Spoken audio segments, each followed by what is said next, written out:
go. This is Emily C., my new bestie. I hate the idea that someone out there hates me.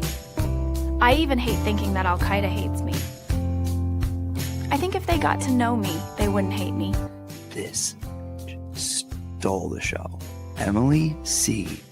was phenomenal. There's something you need to know. What? You're doing great. Look at my baby. Here she is. Emily.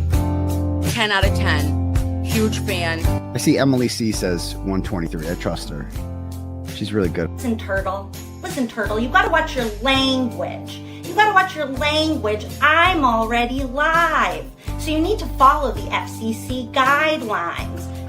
He destroyed, left nothing in her path. It was so good.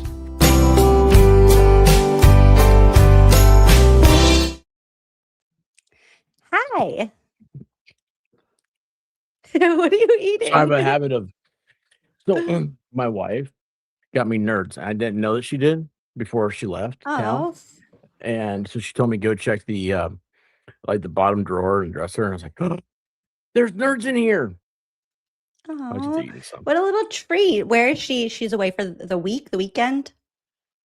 She comes back tomorrow. So she left Monday.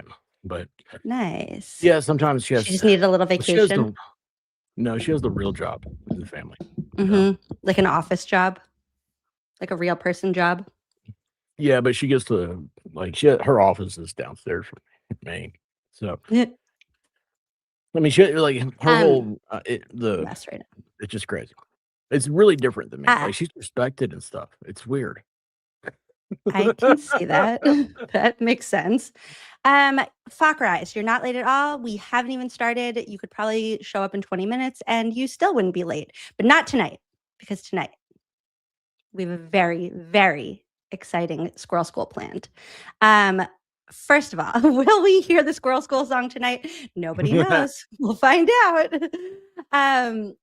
First of all, a couple things. Number one, tonight for Squirrel School, we are continuing. Wait, I like this message. Hello, Sophia from Sweden here. 3:35 in the middle of the night here, but I'm ready for late or early school. Yay. Sophia, welcome. I love that for you. It's like we found our people all over the world. Like that's me at 3 a.m. I'm like, well, I guess what's on YouTube?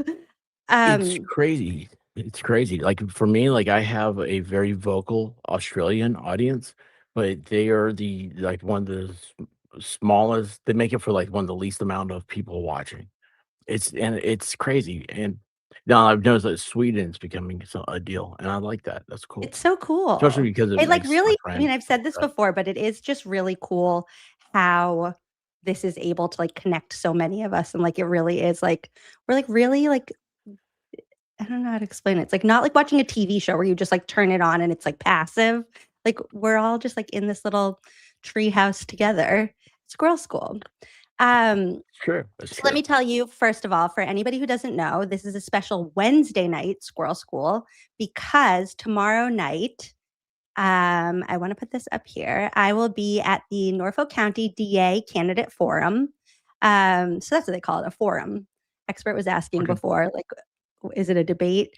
So there was like a screenshot going around before that didn't have all the candidates in it. I think it was just cropped weird because I thought Craig McClellan and Jubinville weren't going to be there, but they are, or they just added them. So everybody's going to be there.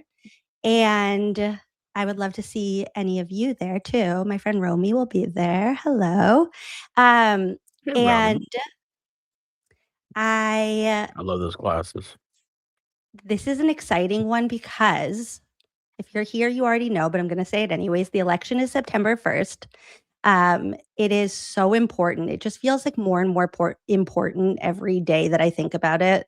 And this is a chance for them to each kind of pitch themselves to any undecided voters or anybody who's just learning about the election. Like, I'm hoping that there might be more voters there that are just like kind of tuning in because they sent out mail-in ballots this week. So people might have gotten their ballots in the mail and then been like, oh, I don't like who are these people? Mhm. But Bob won't be there. Man, we need Bob. Oh, which one's Jubinville Bob? Is that the guy? he's the grandpa. Okay, that's yeah. I Unable wanted to to. ask you about him because Oh, like and Craig McClellan isn't going to be there either. Okay, that's what the stars are. Thank you, Romy, okay. for reading more carefully than I did. I bet you Craig McClellan is like on a family cruise right now. It like tracks for his personality. Who did you want to ask me about? Jubinville? Yeah, I knew somebody one time running for office, and they went on vacation in the middle of the campaign. I was like, "You can't do this," and they were like, Yeah. "Oh, but it's the family. Like we do this as a big family." I'm like, "Your whole family should be here campaigning, or you're not going." They didn't win, so No, we're not boomer um, shaming. This is what who's I mean boomer by Grandpa shaming? Jubinville. Bob? Yeah, So he's like Bob he's been Jubinville, elected forever, right? Isn't yes, he and he just currently holds a brings position? yes, and he brings a vibe because he's older than everybody else and more experienced, and people kind of respect him in a different way than they like respect each other. Mhm. Brings this vibe where like when he talked, everybody was kind of like, okay, like yes, grandpa, like we're sorry, like we won't be mean to each other anymore. Like he just brought a like what I don't even know what the word is, like an It's uh when you have it's when you have experience and um sorry, I have a coonhound. But anyways, when you have experience and knowledge and you're able to it's the soothing voice of reason, maybe, yeah, and it's like intelligence. when he spoke, like if he said something that somebody else said, it comes off differently when he says it. Like it sounds wiser. It sounds like it's coming from a place of like everybody like gather around while I tell you about what it was like back in my day and the lessons I've learned. Um, Yeah, I love that about these guys. No, he is the second highest raising person in money. He has the highest second. Or I he's the think this is second a highest, very excuse me. flattering music to my soul said, is it just me or are these not the most flattering pictures for a lot of these candidates? Well, Juna's, we know she's just going to go with the teal blazer always, so we can't even knock that. She's gonna get Bearcat in a looks like fight he hired a professional. Greg Connor looks like he took his um with a like Polaroid selfie like this. Eek. it looks like they brought in school pictures, when they would like gel your hair for you in line, like they would come by Polar with like a Mills. little black comb and they would do everybody's hair for them. Deitch's lighting is terrible. Macy looks like she cropped Oh, it it from a is picture of terrible. like four other people. Craig McClellan looks like he has that as an oil painting on his wall in his house. And Jubinville looks like he took What's that that? picture about 15 years ago. It might happen. Exhibit Alley sent 4.99 and said, "We want spicy Emily C." What I've been happened? spicy on Why would Twitter she today. what you do? Where have I been? We're I don't never going to see get these to all the things. stuff I wanted. Um, Yeah, we will. okay, let's talk about Twitter for a second. I think that first of all, I want to make something very clear because somebody said something that I was like, no, that's not okay. Somebody was like, I need you to go don't ahead and belong. preemptively put something into the swear jar. No, this one Okay. didn't. It was just like, I would just want to clarify this. Someone said to me, like, you don't belong in the true crime space. And I was like, oh, Here's what you should say. yeah, I'm not. I am not trying to be at some point, maybe when Massachusetts is all fixed up, you can see me meandering over to be like a true crime person. Like my focus on this channel and on my Twitter and in my life is my county, my state, and exposing what I have seen has been happening in the dark for so long that I feel like it's important for us to have eyes on it. And I'm so appreciative of this community and the way that people have shown up to free care and read, but then kind of stayed to expose the corruption. And yeah, Mary B gets it because she's in Massachusetts too. It's like the idea that my tax dollars are being wasted so that Massachusetts state police can like choose what to investigate, choose who to prosecute, like as if there's no rules and no laws and no guidelines for what they're actually supposed to be doing. It's just like willy-nilly, whoever they like and whatever they feel like. That's what this focus is. So like, don't misunderstand me. But I think in general, I think I might have been on like a mailing list or something that like the antis put out this week, where they were like, Emily C is our target this week, because I'm just getting like the weirdest trolls that are so angry. And it's like, what are you so mad about? And I said to Boozy, like, they're starting to tell on themselves so much, because anytime I'll post something and like no trolls will come, I'll be like, I think blah, blah, blah. And like no trolls are there. And I'm like, okay, so that was wrong. And then like I posted something that Boozy said about Colin, and like I pressed send, and like 7 seconds later, like all the trolls were like, Emily's so stupid, we hate you, die. And I'm like, oh, so this is right. Like they just I was going to ask you about what you meant by that.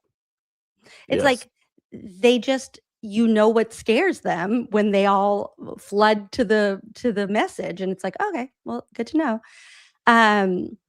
That's Thank weird. you. I appreciate that. Stacy said, let's send Emily positive vibes. I really do feel differently about the like hate that I get now than I did when I kind of first started in this space. I think I've talked about this before, but when I first started, I felt like if people just understood me, like knew who I was, and if I could explain myself, and if I could explain why I said this or why I felt like this, then really cute of you. Right. Then they would be like, oh, okay, like sorry. And I realized that is never gonna, like, they're disingenuous in their hatred. They make things up, they exaggerate things, they're gonna find anything to say to like try to paint a picture of me that is not me. And because of that, I'm like, oh, your opinion of me means absolutely nothing, and I don't care. Yeah, I started off with my quote from Pam in the intro, but I'm not that anymore. Now I'm like, oh, it's so embarrassing that you're like this obsessed with hating me when I've never even wandered into your side of the internet before. Like, I have all these people blocked and they're still like screenshotting me, and I only see it because people send it to me. And I'm like, okay, cool. Glad you spent an entire year recycling this same little soundbite of me. Like, anyways, that's not what we're here to talk about tonight. Fokker Eyes wants to know if anybody saw Ted Lasso. I did not. I didn't know the news season started yet. Oh man, Ted Lasso is the only thing I know about soccer.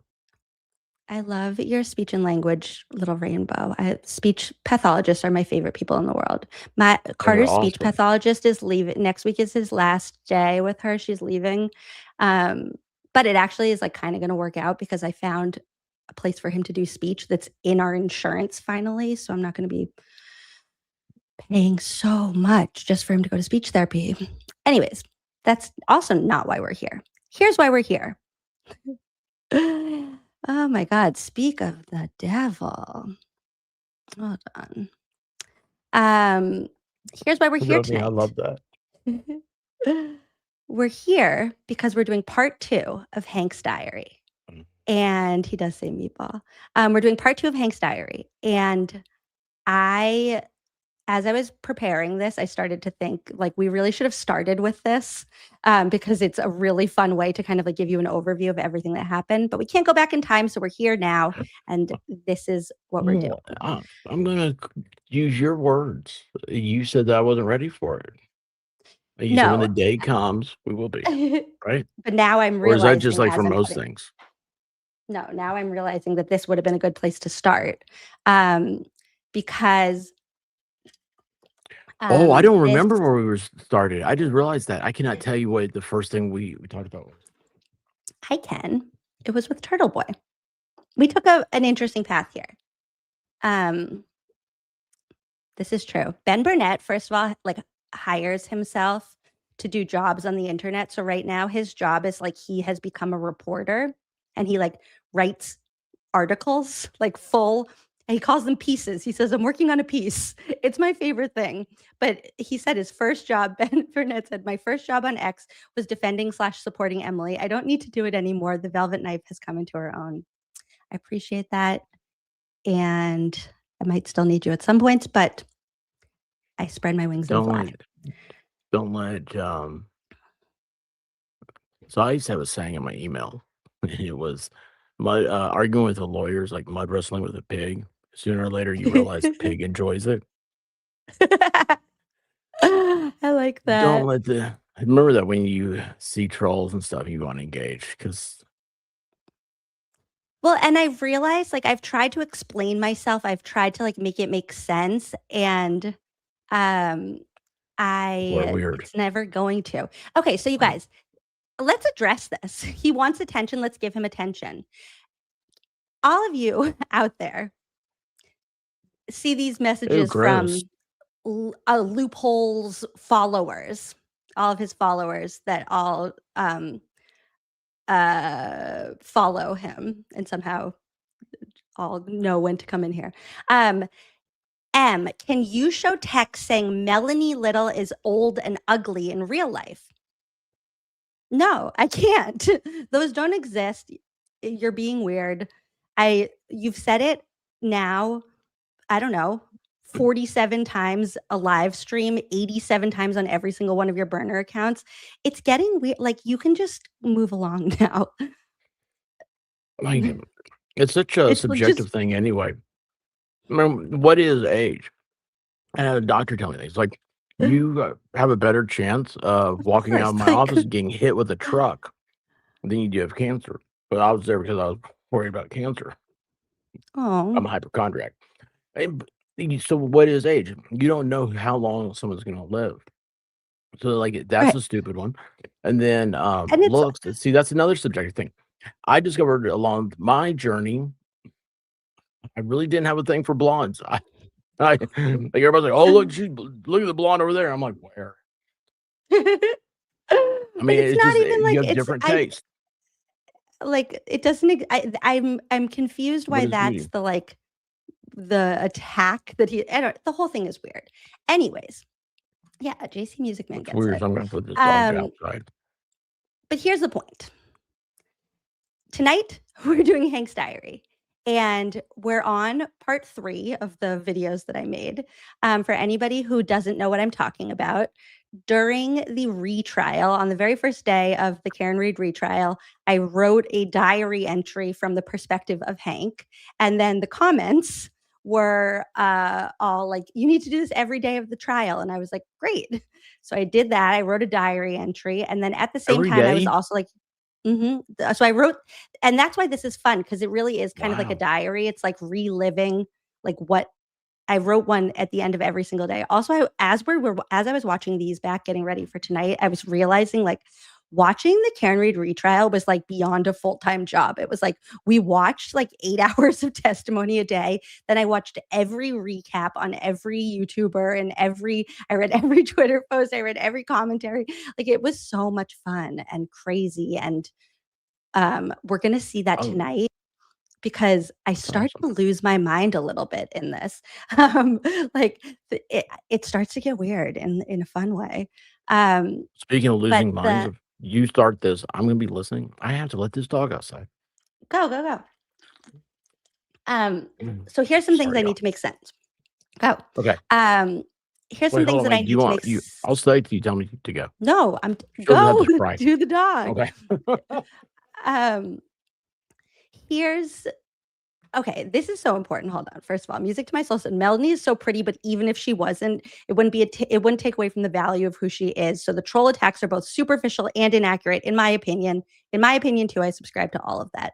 I feel the same way when trolls are like, Emily, you're so ugly. I'm like, great. I'm not like a makeup influencer on here. I'm not like doing outfits for you guys. Like, I don't care. The whole point of this is not what people look like. Anyways. Also, one thing to make clear about Hank's Diaries, that is not my real voice. So every time they're like, Emily's voice in that clip, and I'm like, right, I'm doing Hank's voice. So you're making fun of Hank, your boy, when you make fun of my voice in that. You guys, now the expert's not here. Reliving this chunk of the trial. So what we're going to get into tonight is the start of the defense's case in chief. Like, this took me back where I was like, oh my God, we were all losing our minds. Like, we were losing our minds in a different way than Hank ends up losing his mind. But like, every day felt like we were simultaneously like so excited about the defense that was being put on. And oh my God, he's so boring. We were all like simultaneously so excited about the defense that was being put on, and I think all kind of experiencing PTSD from the first trial, like feeling like, well, like we all get it, but like, what if the jury isn't getting this? And I really, truly, you're going to see, start to lose my mind a little bit, but in a fun way. Dr. Russell's gasp, your gasp is going to be featured tonight. I'm now just killing time until he gets back because I don't want to actually start the diaries until he's here. But here's how it's going to work. I'm going to play a couple of like diary entries, and then I have video to go with it to show like what I was talking about in that moment. I just realized it's not even queued up.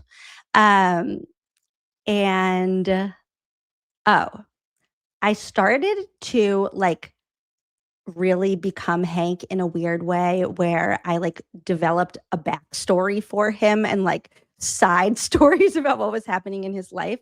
So in this first chunk of diary entries, you're going to see that I made up. Okay, you're back. So I made up in my head this like whole storyline that Hank was falling in love with this woman named Tara Kerrigan, who was at the trial every day. So where we're going to start tonight is that I'm going to introduce you to Tara Kerrigan because she's going to come up in these diary entries. I want to apologize to Hank and Tara Kerrigan because it was probably a little weird that I did this. Like I said, I was losing my mind a little bit. But so this is Tara Kerrigan. And oopsies, I still have this like weird layout from the other time. Hold on. Also, I'm going to make us a tiny bit bigger. So Tara Kerrigan dated John O'Keefe back when they were, I don't know, like younger. And then she got really emotional about his loss, which is understandable. And then she got really invested in the trial and everything to the point that it started to kind of feel like she was his girlfriend, like at the time of his death, which was not true. And so this is her on This is a 2020. fake person, And right? no, it's a real person. Oh, How do I get rid of this? I don't want to see that. Customize toolbar. How do I make it? Can anybody tell me how I make it not show that? how do you have a? Do you how? Wait, so let's go back. So, what is this Google Docs? So that's a website. I just have it in like Safari. I could probably do this another way. Okay, so you're sharing the entire window. Actually, we don't have to waste. Actually, let me do one thing. Let's see if I can do it this way. Stop screen. Look at us in our little tree house. I'm going to do like share. Tab. I'm going to try it this way. And if this doesn't work, then I will just see that little thingy dingy. Hank's Diary Part 2. It says processing. This is why I need a second screen because I can't go full screen because I only have one screen. Then I can't see you guys. There you go. Well, that's a little better. Okay. So I like when it can be like full screen though, but whatever. Beggars can't be choosers. I do kind of like how we can see like the Squirrel School now. Are you moving a window around?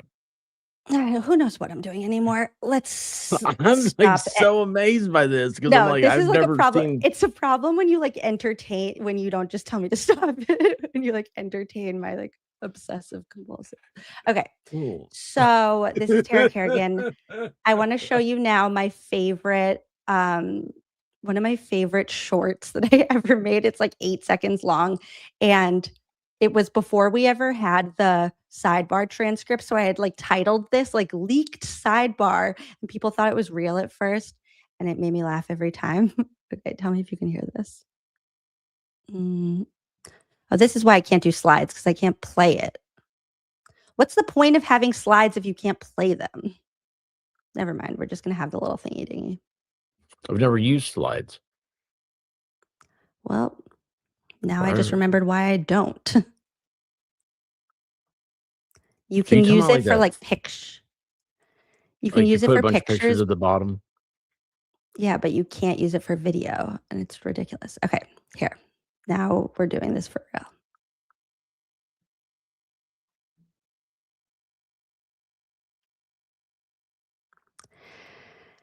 Okay, here we go.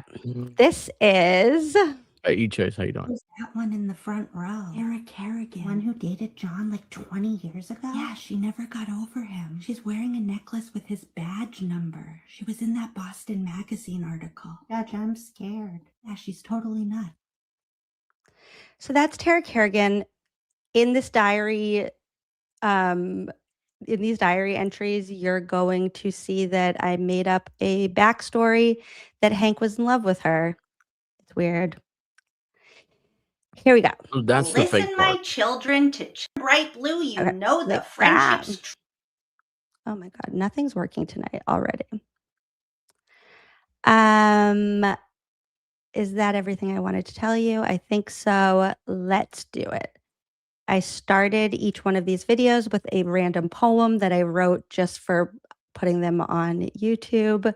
And the poem is like a summary of what's coming up in this little batch of diary entries. Enjoy. You watched an entire day of trial, and then you watched shows about it, and then you wrote a poem, and then you got an outfit. No, How many I didn't hours in a record. day do No, you no, no, have? no, no. I didn't record. No, okay. I didn't record any of these until later. So I didn't make. I just wrote the diary entries. So they were just like, I just posted them on Twitter as like diary entries. And then after the trial, that was when people started to say like, oh, you should make these into like a video. The life of a Karen Reed supporter. Much better than the life of a Proctor defender. Is that a fervent song? No, but it should be. Okay, here we go. Listen, my children, to chapter 3. It's my favorite part because in this one you will see that even though I know you know the way this story ends, there's more to life than win or lose. And sometimes you make friends. When you meet a special person, you can feel it right away, like when you meet a scientist who lies to save the day. I have a new life motto that I want to share with you. If they paint their arm bright blue, you know the friendship's true. True friends make you feel like you've already won and give you the courage to do what they've done. Judd said the Lexus could fly through the air, so I said there's holes in that sweatshirt right there. But just like in life, you're not always on top, so parts of this chapter might make you yell, "Stop!" Before I end my little poem and start on chapter 3, I want to say thank you to a special girl to me. I know you started coming to the trial just for John, but all that frantic energy really turned me on. Your smile made me feel like there was nothing I couldn't do. You'll have to keep on reading if you want to find out who. May 21st, 2025. Vacation mode on. Dear Diary, the minute I got to court this morning, I begged Bev to do a mini voir dire of each juror to find out what they think of me. I felt like that cute little couple who's falling in love in the front corner was always whispering about me. It took until 9:30, but she finally said, "I'll allow it." Kicked the whole courtroom out and interviewed each one of them. Turns out they don't hate me. Yay! They're just whispering and laughing all the time because they think our case sucks, which is also not good. But they don't hate me, so that's a win for Hanky. Tell that to Scott from second grade. Ha ha ha. Plus, it doesn't even matter if it's day 20 and we haven't proven anything because we have 5 days off, so they won't remember anything by the time we get back. XOXO. Hey, May 27th, 2025. Trust the process. Dear Diary, I have to admit, this morning I was worried. Juddy showed up looking like he just went on a week-long Canton bender. Messy stubble, losing his voice, wearing his grandpa's suit. And immediately he started telling everyone about how Tully is our boss and chauffeur. But then I remembered what Oprah said. Never give up. Your dreams are your reality. And me and Juddy just started vibing. We made up so much random stuff to a reasonable degree of engineering certainty, calculating the variance between the right answer and what we want the answer to be. Feet divided by seconds times seconds equals feet. It was amazing. I'm just mad Juddy didn't let me wear my Karen wig. Yeah, they had a. I wanted to pause there. I'm so glad you asked that. They had a slide up in the slide presentation that said feet. What was it? Feet divided by It was seconds times seconds equals feet. Yep. So it was just doing like the inverse. So it was like if you take the feet and you divide it by seconds, then you multiply it by the seconds, you get. And also the word variance. So they like made up this term. I know variance is a real term. The way that they were using it is not real. They made up this term variance where they would say like, oh. So basically what they were trying to do, there are some parts that I have video clips to show you. This is not one of them, so I'll explain it.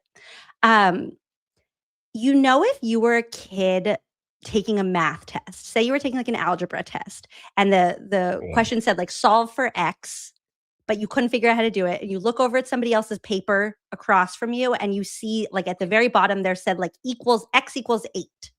So now you know the answer, but you still don't even know how to like get to the right answer. So you just start like writing some equations that like eventually equal 8 and like hope your teacher doesn't notice.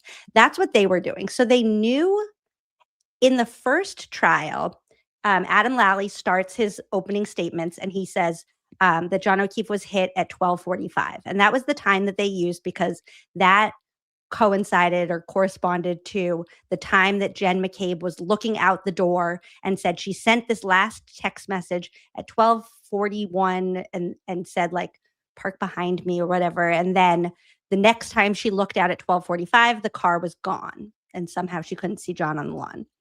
But then in the middle of the first trial, Trooper Guarino, Nicholas Guarino, who apparently now is going to be a good guy in Sandra Birchmore's case, we'll see.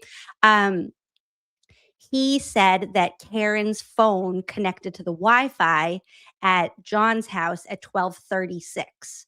So now she can't be at 34 Fairview at 12:45 if she connected to the Wi-Fi at 12:36. So they had to move everything back.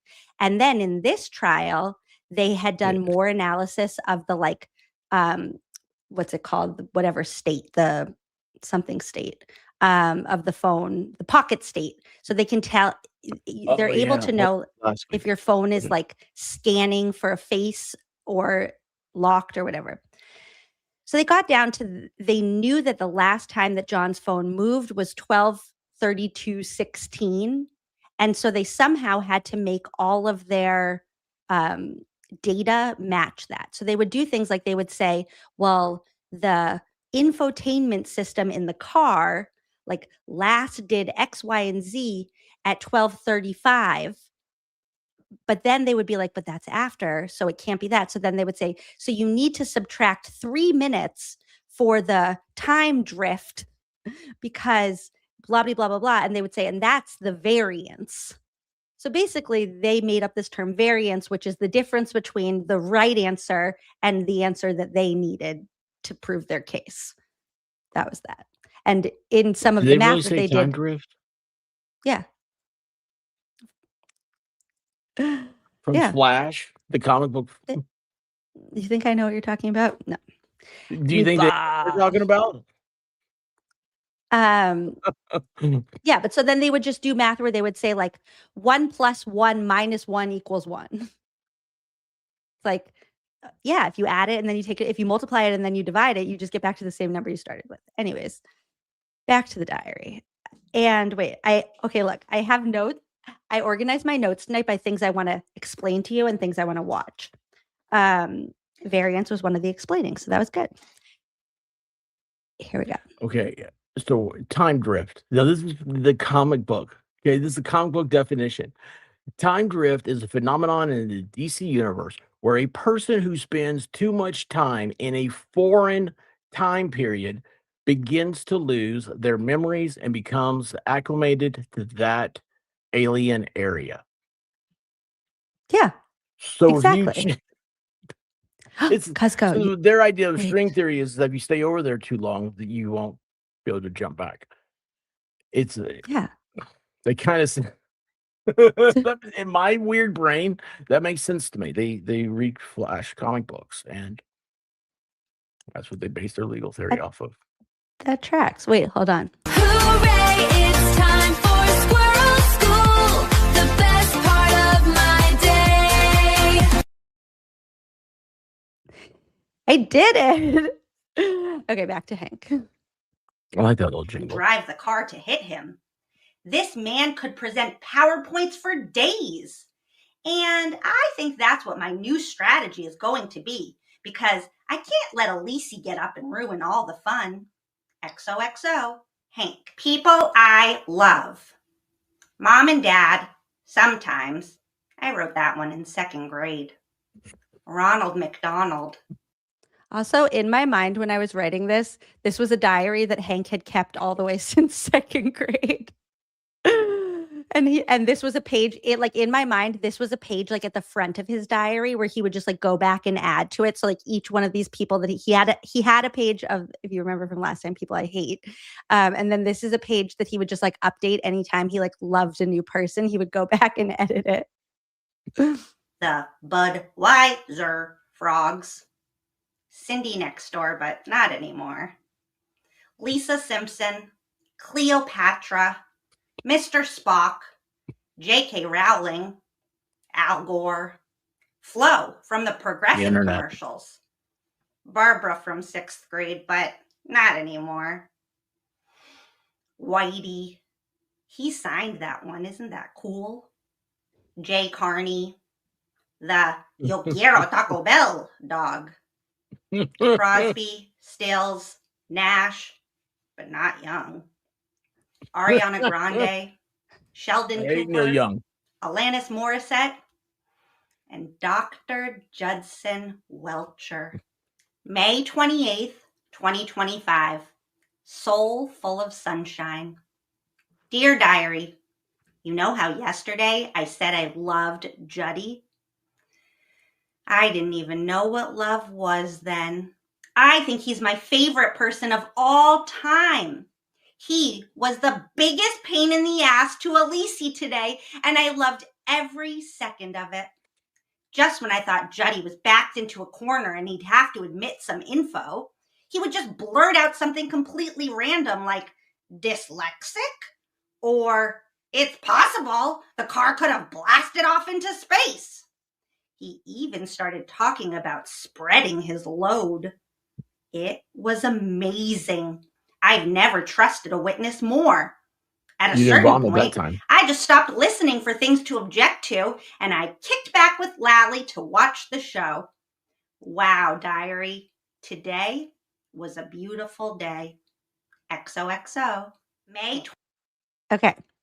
Now we're going to hop over to this guy. And we're going to watch a little compilation of Dr. Judson Welcher. Enjoy. Let's do it this way.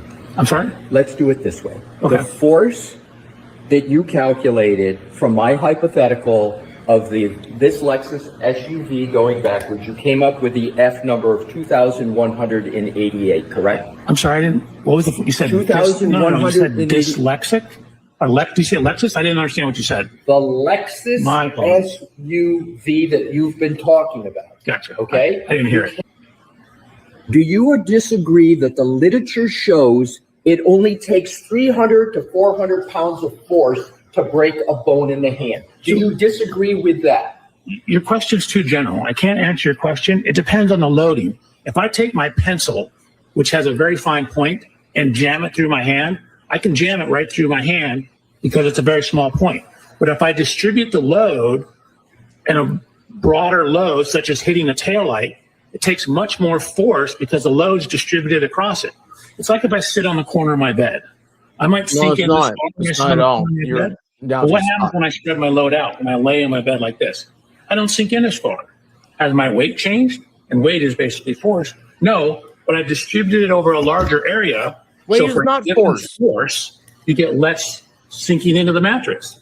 So if you hit a broad surface like a taillight or a wall like this, it takes much more force than if I were to take a singular small round object and jam it into the hand. The portion at the back of your skull is Just to be really clear about that whole soliloquy that he just gave, that was his explanation about why John wouldn't have any broken bones in his hand. So the question was, how much force does it take to break a bone in your hand? And that was what he came up with. Chad getting us demonetized. No, this one, he's about to get us demonetized with this. Ready? the occiput boner. So that boner. For the vehicle to, under your scenario, to have gone up on the lawn. Why is that so little? The question was reasonable, and I said no. Now you're asking possible. It, of course, is possible. Whether it's reasonable or not, I'd have to know the starting position. Right. If it's very close to the side, then it could be reasonable. If it's further towards the middle of the road because snow is building up on the side of the road, then it's probably not as reasonable. I would need more information to be able to determine whether it's reasonable or not. It's certainly possible. It's possible it could have shot off into space as an engineer, but not probable. Or you think it's possible that it could have been shot off into space, sir? As an engineer, it's a possibility. It's a possibility that Absolutely. this Lexus could have been shot off into space. Yeah, highly, highly unlikely. But Right. again, you're asking an engineer about possibilities and probabilities. Let's get back to reality. So, okay, if you can hear my question, if it's unclear, you tell me. For not a pen, not your bed, but for a Lexus SUV of 6,000 pounds. Meatball Morsi Sketty Stain said $9.99 and said, I hate when my load spreads all over the place. No, you don't. No, you don't. Okay, It's wait. easier to step over things. The way that Babalessi says, not a pen, Don't. not your bed, but a Lexus SUV. That weighs 6,000 gets pounds. me every time. Yeah, so that's what we were dealing with on the prosecution side. Back to Hank. 9th, 2025. This is a letter I wrote to the honorable judge. I found it in her trash can, so... Also for this one, so I wrote that as like a letter that he wrote to Bev, and then when I was recording these, I was like, how is this going to end up in Hank's? How does this end up in Hank's diary? I took it back so I could add it to my diary. Hank the Law. That's how. B. How do you think we did? I know you can't really tell me. But how do you think things are looking for us? What has Michael Morrissey been saying? Did he mention me at all? Tell him I saw him at the parade, and he looked so handsome. Thank you for your help with that Trooper Paul situation. God, Elise just won't quit. Oh yeah, also, thanks for not making Juddy answer any of his stupid questions. We're meeting for claws tonight if you want to join. XOXO, H. She didn't join us. May 30th, 2025. Still unraveling. Dear Diary, I made a little oopsie today. So yesterday we rested, and today the rejects started their case. But when I was cross-examining their first witness, Matthew DeSagra, I was so used to questioning my own witnesses that I got a little confused. Maybe it was all those White Claws I had with Juddy last night. We were doing karaoke until it was time to come back to court. Anyways, I forgot that DeSagra wasn't my guy and that Burgess is, and I asked a lot of questions about how dumb Shano's report is. I also poked a few holes in Juddy's work, but that's because I'm so mad at him that he wouldn't let me be Danny when we sang Summer Lovin' last night. Then Proctor's buddy with the good hair came to talk about their group text thread, the Limp Dick League. Maybe me. Okay, wait. I'm going to stop that right there for 1 second, and we're going to talk about Matthew DeSogra first, and then go back to this. So the Karen's defense team, hired this just what you expect a real like expert in court to be. I was held in contempt the only time I went to court. Were you? Why? I had contempt hearings. Excuse me. I had contempt hearings. What'd you do? Obviously nothing. Okay. So they hired this guy, Matthew DeSogra, and misunderstanding. His only job was to take the prosecution experts, Shannon Burgess's and Judd Welcher's report, and just like check it, just like literally check their work. And then anything that he saw that was like, oh no, like this math doesn't like add up, or like this conclusion doesn't make sense based on the data presented in the report. That was all that he was presenting to the court. So he wasn't doing any of his own testing. He wasn't doing any of his own analysis. He was just fact checking the prosecution reports. And when Hank got up to cross-examine him, he kept being like, well, how come in the report, like blah, blah, blah. And DeSogra had to keep being like, well, no, so like I didn't do that. That's your guy that did that testing, not me. I'm just telling you that their testing was wrong. And then Hank just started to really unravel. This entire kind of progression that you're going to see tonight is Hank fully unraveling. And it starts here with DeSagra. The question I'm going to ask when it's over is, did Hank have any say in who the experts and all this stuff were going to be? Because if you're starting to unravel, I feel like you weren't part of that equation. And I'm not asking that now. I may have my answer, but at the end, I may need that answer. Well, his experts were Judd and Shano. That's what he banked. He put all of his eggs in the basket of this guy Shano with no college degree who lied about it, and then Judd, the one who's sticking pencils in his hand. That's Hank's guy. So now this is our guy, and I'm just wondering, like, did Hank pick the people, or was that handled inside? Okay. Because they were different. I assume so, because they were different. Like they didn't testify in the first trial. I mean, I don't know if he was the one who like sought them out. Like I don't know how that worked. I'm sure because the first trial is what's the Massachusetts State Police were the one was it right? That's right. Ruh-roh. Yeah, Retrial, exactly. I love when you remember those things. Which is all. So now it should be that way. I mean, it's a car accident, right? They can't do car accidents. If they aren't the experts, who is? I don't think there is any more of an expert than the state police. Right, which brings me back to my initial point that if that's who Trooper Paul is the one, that's why I have this channel. That's why I'm invested in this, because like that can't be our best guy. I mean, there is. Holy cow! I don't even know why I didn't think about that before.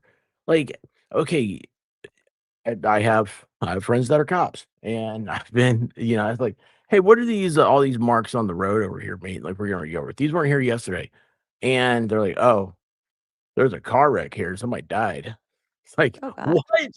It's like, yeah, and this is go back around. and they explained how everything happened in the car accident, and then we went and looked it up, and it was like there's a picture, and the car ended up where he said, and Yeah. it was crazy. It was very amazing to witness because they're experts at that stuff. They do it all the Yeah. time. I went in a rabbit hole at some point last year where I tried to find another like accident reconstruction that Trooper Paul had been involved in to see if because I felt unfair judging him based on his explanation of what happened to John, because John didn't get hit by a car. So it really was setting him up for failure. And like, it would be like handing somebody the pieces of a clock and being like, rebuild this computer. And it's like, well, it's not a computer, it's a clock. So no matter how you put it together, it's always going to be wrong. And if somebody keeps like telling you, make it into a computer and it's not one, like you just can't do that. Cusco writes that even Judd copied Trooper Paul's report. So that's what we end up finding out is like everything that was in Trooper Paul's report is what Judd Welcher ended up basically going with. Judd added a couple other nonsensical things. Like But John's underwear. Like wearing John's underwear, exactly. But so now here's DeSogra just getting bullied by Hank for no apparent reason. The way I stated it was none of the prior events were triggered by a collision. What I'm asking you, are you offering an opinion that Ms. Reed's Lexus never got into a collision before January 29, 2022 or on that day? No. So when you were talking about collisions to the jury, you weren't making any suggestion that that Lexus was not in a collision, are you? I think you threw a double negative in there. Can you just clarify what you meant? Yeah. You are not suggesting to this jury that Ms. Reed's Lexus did not ever get in a collision before? No. Okay. You're just saying that there's no data on the text string to suggest a collision. Specifically, none of the events were triggered by a collision. Text string data can be triggered by a number of different things other than a collision. Isn't that true? Correct. And in fact, when you talk about text string data, you know that text string data does not record a collision. You know that. A collision is not one of the triggers. That's correct. Right. So when you were saying it wasn't triggered by a collision, it's never going to be triggered by a collision ever on text string data. Not the collision in and of itself, correct? Right. Mm-hmm. Right. So there's other things that will trigger text string data. Correct. Like sudden acceleration. The only acceleration trigger that I'm aware of on TextStream is if there's a large acceleration during what Lexus calls a PCS or a pre-collision safety event. But a large acceleration on its own, I do not believe is one of the triggers. Are you sure you know a lot about text string data? Yes. Sustained. You know. That's where we were getting to. Are you sure you know a lot about text stream data? Yeah, that's literally what he's an expert in. Text stream data, that's that. So the data on the car, on the Lexus, Hank's trying to argue that it would say that it was an accident just because it accelerated fast. No, what Hank was trying to say was that DeSogra wasn't saying that there wasn't a collision. What he was saying was that looking at the report of trigger events that happened in Karen's Lexus, none of those trigger events were triggered by a collision. So basically the way I understand it is like cars will record like anything that seems like out of the ordinary. So if you're like driving along and you like slam on your brakes, it will record that as like a trigger event.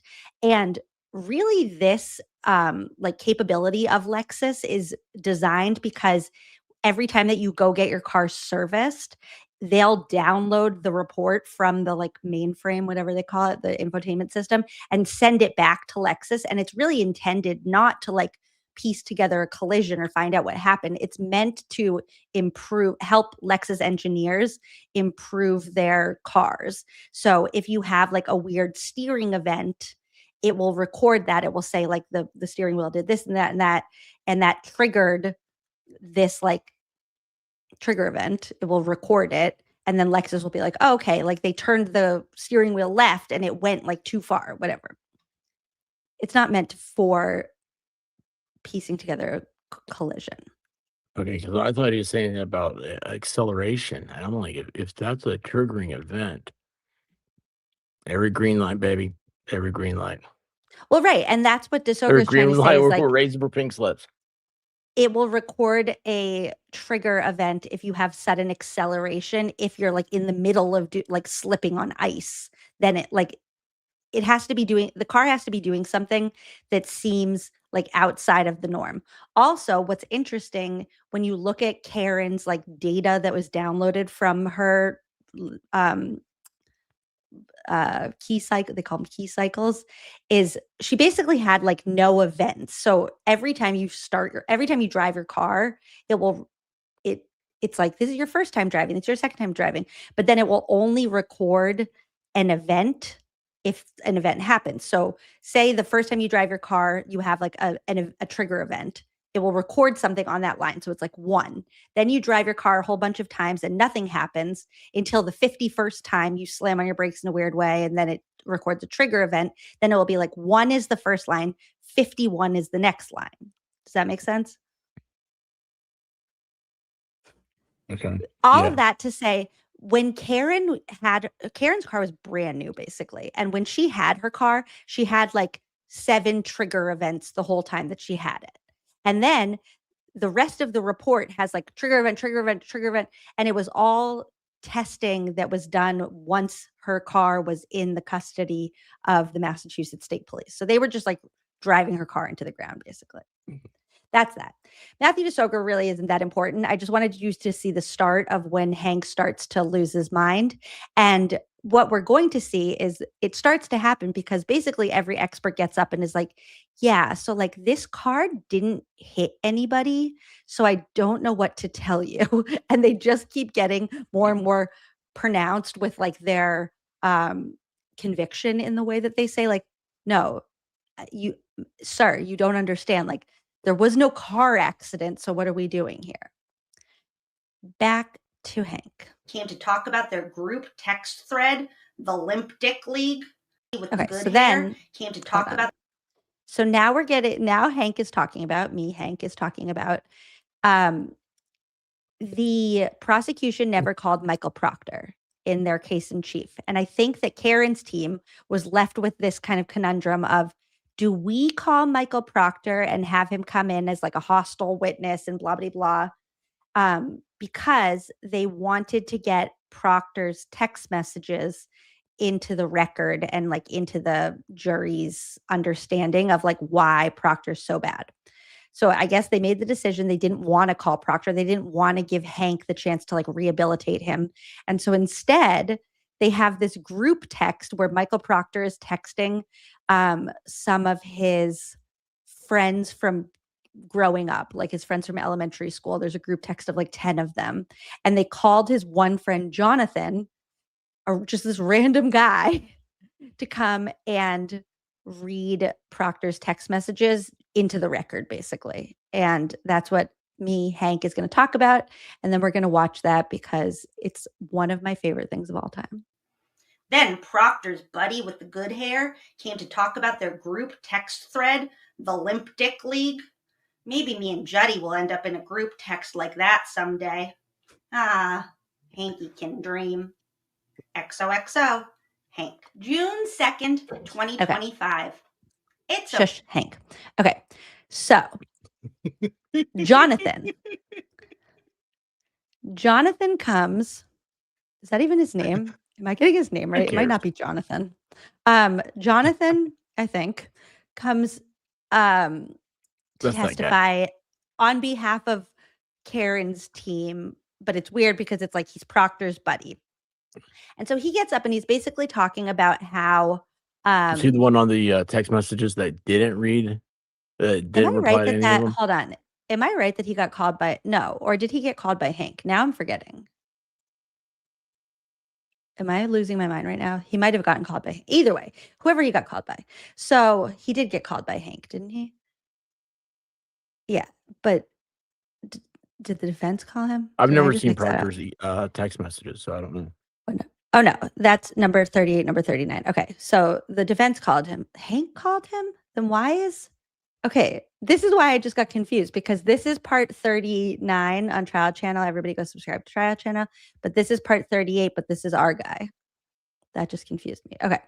Anyway. By the way, so he has a nice knot on his tie. That's full Windsor. So whoever calls him, he wait, you're talking about his tie. I need to learn how to do like cool knots. Anyways, so he's basically getting up there to be like, you guys all think Michael Proctor is bad, but like he's been my best friend for a really long time. And like, look at me, I'm like an upstanding guy. Like I like really love this guy. So I can tell you like he's a good guy. And then he's told to read Michael Proctor's text messages. And then watch how quickly he goes from like Michael Proctor's the best guy I know to something else. At January 29th, 2022, 11:02 p.m. and 15 seconds, there's a comment from one person in the group, number ending in 5051. Could you read that? But I assume you guys are out to make it cut and dry since it involves cops. Next comment by Bird. Something stinks. And the comment by Mr. Proctor. Yeah, but there will be some serious charges brought on the girl. And the beginning of the next sentence is gotta be. And finally, the last comment on that page. She hot at least. That's a question mark. Yes. Turn the page, please. And all he did was So just here- receive these things. Yes, he's on and they picked the one guy who is like not even like engaging. He's just on the text thread. And then watch how so right now he's getting into like, oh my God, like are you why am I okay? And then wait for it. 3-8. These messages begin at 11:05:57 p.m. run through 11:06:39 p.m. on January 29, 2022. Does it begin with comments from Mr. Proctor? It does. Could you read all of them, please? These are not my words. I'm not comfortable reading these. Do I have to say these words out loud? So I'm going to see you at Saab.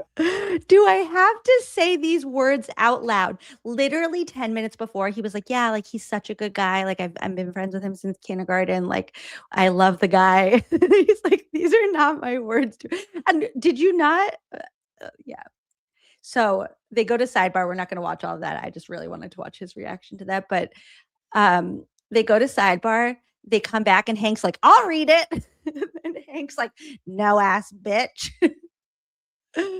Those are Proctor's words, not mine. You can't clip that and make it seem like I said it because I didn't. Wait, hold on. What just happened? What is going on? Where am I? Yeah, that's what happened. I feel like, wait, so Cusco Wright said, at least Proctor had one good friend. I feel like Jonathan and him are friends in the way that like Jonathan's parents were probably like, be nice to Michael. Like he's having a hard time at school. Like he doesn't have a lot of friends. So like we have to be nice to him. And now he's like stuck with him where it's like they're like family friends, but they're not real friends. Or maybe Jonathan's really actually that bad in real life and he was just putting on an act. No, he had the group chat. He's had it muted for years. Yeah, that's what it seemed like. He doesn't. They even asked him at the beginning, like, how many text messages are there? And it was like 38,000. And he was like, did you respond to it? And he was like, I said K. Like it was like he's annoyed by that. He doesn't want to be on that text. And that's why they asked him because he didn't say anything incriminating. They didn't ask Sean Good to come. So crazy. Okay, so then back to Hank. The moral of the story is you do not want to be on a group chat. The moral of the story is be careful with your law enforcement friends. Actually, there is a moral that's be careful if you have like a friend who has an email address that's like a state email like anything that could be subpoenaed or FOIA'd. Like don't email them anything. Put your happy birthday, Danny emojis in the chat, please. Hey, happy birthday. If you have a friend who has any type of, they shouldn't be using their state email address for those things. No, that's what I'm saying. It's like don't email your friend's work email address something that you wouldn't want later to become public. Why would you have Okay. your friend's work email address? What you know? Give me your personal email address. I don't need your work Expert. email address. I'm just I'm not going to saying. email anyway. I'm just saying it's just a preventative measure. Okay, back to Hank. To feel your feelings. Nope, that's not Hank. Hold on. Remove. Diary. Add. Next thing you It know, was you'll get the an best email. of times. It was the worst of times. I got to read Proctor's texts out loud to Karen's face. But that was only because his stupid best friend went all Mother Teresa about how they were so bad he couldn't even say them out loud. I got to team up with Kelly Devil to accuse the rejects of threatening her. But that was only because she made it so obvious that she's lying, and there are so many people in on it. I got to bully Marie Russell about how she only signed on to this case to get TikTok followers. But then I looked over and even Tara Kerrigan was shaking her head in embarrassment. I knew I should have kept Juddy on the stand forever. XOXO. June 3rd. Hank's going to get mad in the next one. Okay, so now we're going to go in a little Kelly Dever. Now I'm saying Kelly Devil. Kelly Dever rabbit hole. Because hold on. Have you been introduced to Kelly Dever? I couldn't remember if we've done anything about her. Yeah, Fever Deaver. Okay, good. I just want to make sure we've got that out of the way. Because her here name's we go. Deaver. We're just Like fever. Yeah, exactly. It's Dever. Well, he said my name right. But I'm glad you remember that because that was the one clip that I didn't pull. Here we go. Well, I'd never seen that. Like I said before he did, or before I introduced it. What?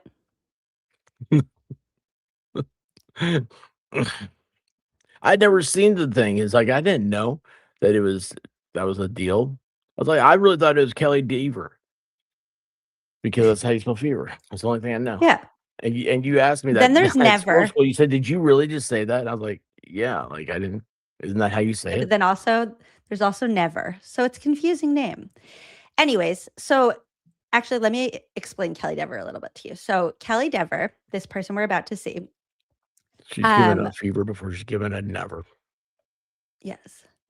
She worked at the Canton Police Department. She was a rookie. She was like a new little rookie cop. And she was there for like basically the whole day on January 29th, 2022. And when the feds came, she talked to the feds and she told them that she had seen Ken Berkowitz and Brian Higgins in the Sallyport for a wildly long time with Karen's Lexus, and she never saw them leave. And then, don't even get me started.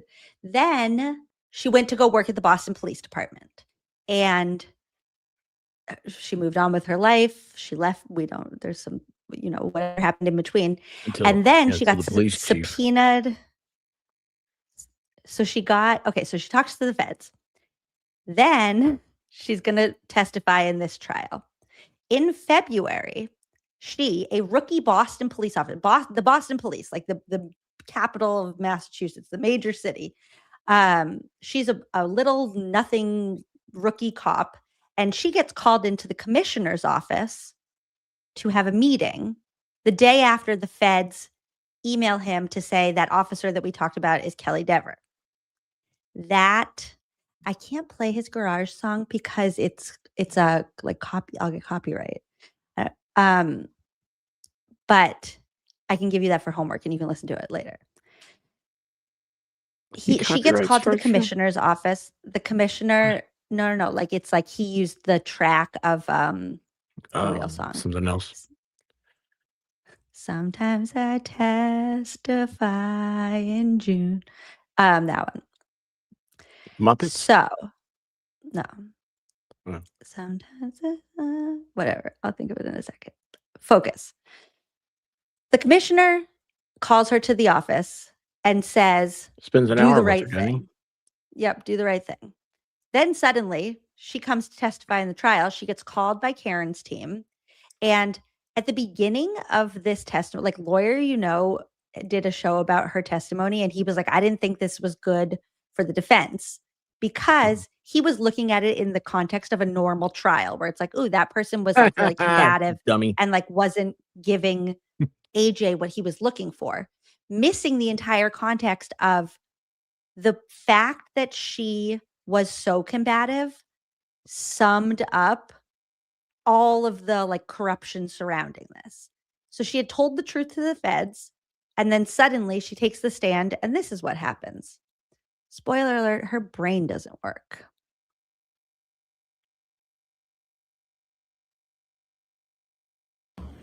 Had you ever been in the Sally Port at Canton PD? Yes. What's the Sally Port? A Sally Port is a garage, essentially. Okay. We just had to start there so that you know when people are talking about a garage, where that came from. A Sally Port is a garage, essentially. What do you recall from the dispatch room as you put it? What do you recall being there in terms of kilometers? I remember there was a computer screen that had information about current calls, and then there was a 911 screen next to that. Those are the two computers that I would have been positioned in front of during this time. As a dispatch officer, by the way, you were a sworn officer at Yes. that time, correct? Uniform, badge, gun, the whole works, right? Yes.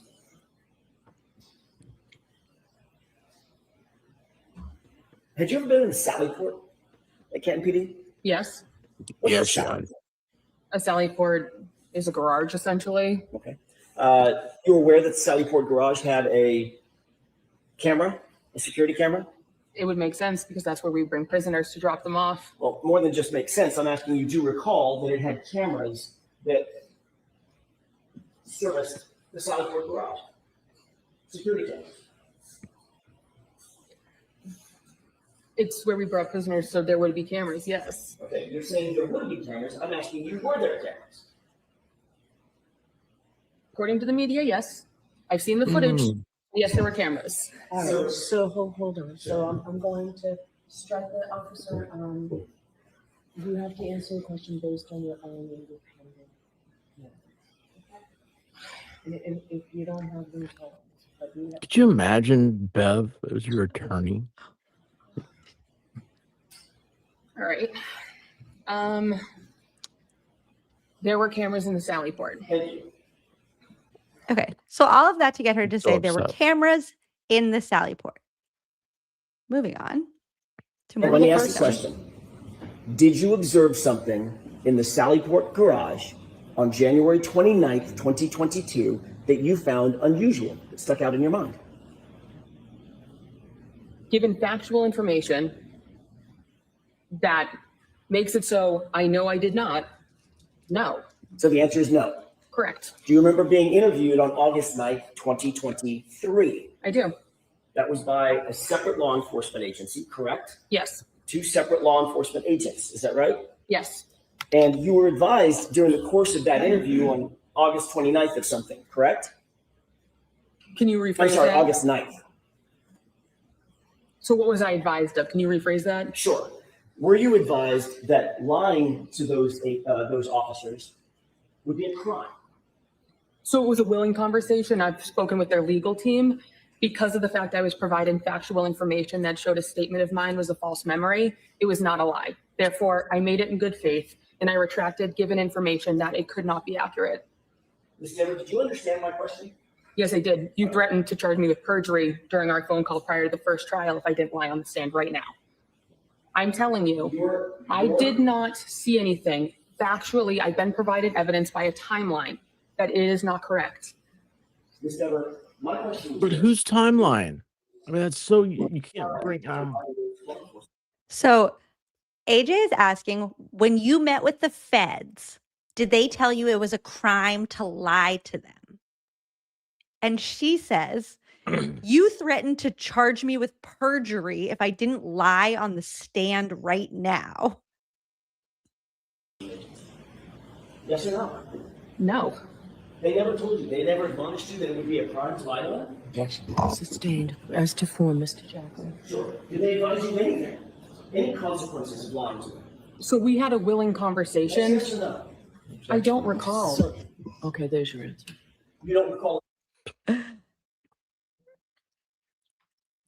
Moving on to more of Kelly Dever. A male voice on that phone call? What's she doing now?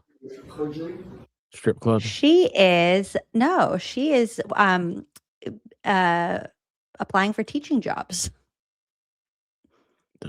Go girl. I'll call you up and ask for a reference. You're a police officer, correct? Yes. Who charges people with crimes? I was watching Squirrel School. If a crime is committed, there can be a report of it. Who So charges people with crimes? in the end, it's going to go through the court system. So the district attorney, the ADAs, that's who pursues it in a court setting. Have you ever seen a defense attorney charge anybody with a crime? So you can seek out reporting someone for it. Have you ever seen a defense attorney charge someone with a crime, ma'am? They usually don't have handcuffs outside the bedroom. The fact of the matter is, nobody ever threatened you with perjury, did they? Oh, they did. Yes. That's it. That's I it. contacted the FBI regarding it. Oh, did you? I did. You have a report? I have an email conversation where I sent the 2 questions I had. She responded, I will pass these along.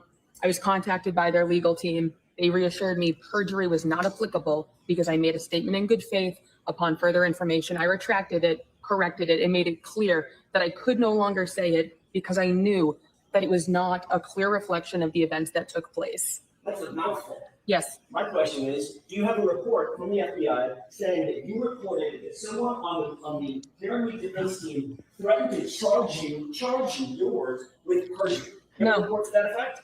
No. No.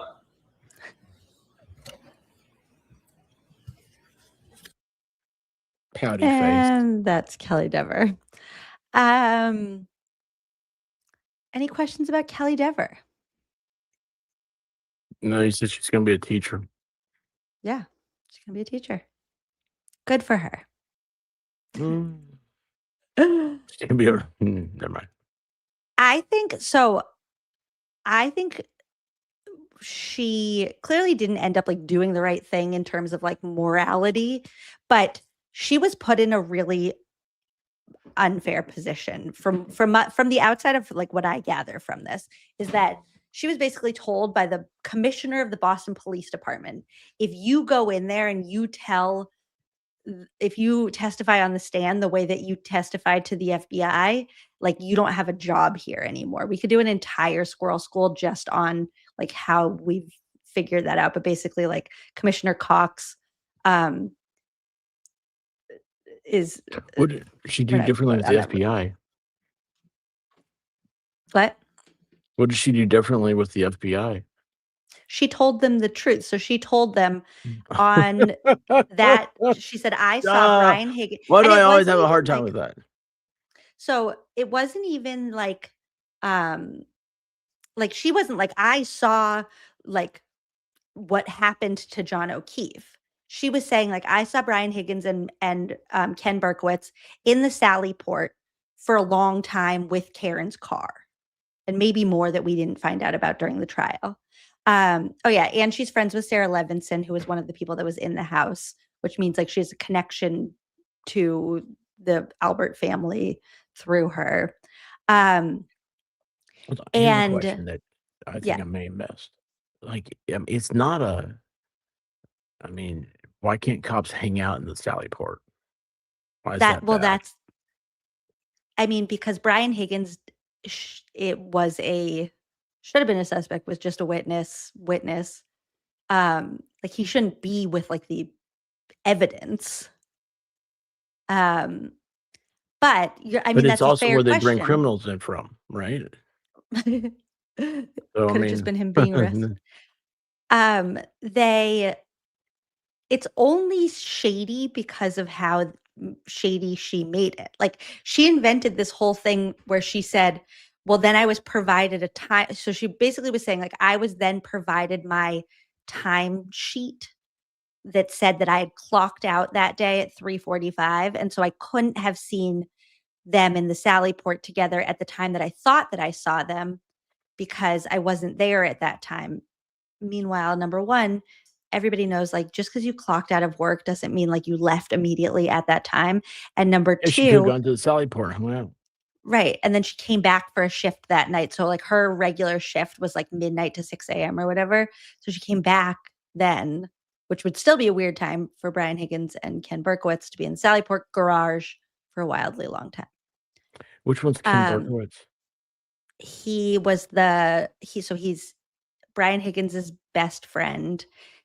He was the chief of police. He's no longer among the living. He was sick. He passed away. But he was the reason why Brian Higgins was allowed to like live in the live in the Canton Police Department. Oh, is he not there anymore? No, Ken Higgy Bear? Berkowitz? No, Higgy Oh, Bear. no. He's moved Yeah, on? no, Higgins. No, he's not there anymore. When did he empty his office?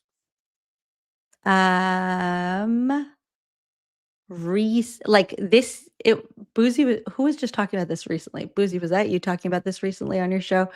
He ended up like handing in his keys and stuff like this year, like too long after when it should have been. But that's not important because what's important is that we know how this impacted the trial.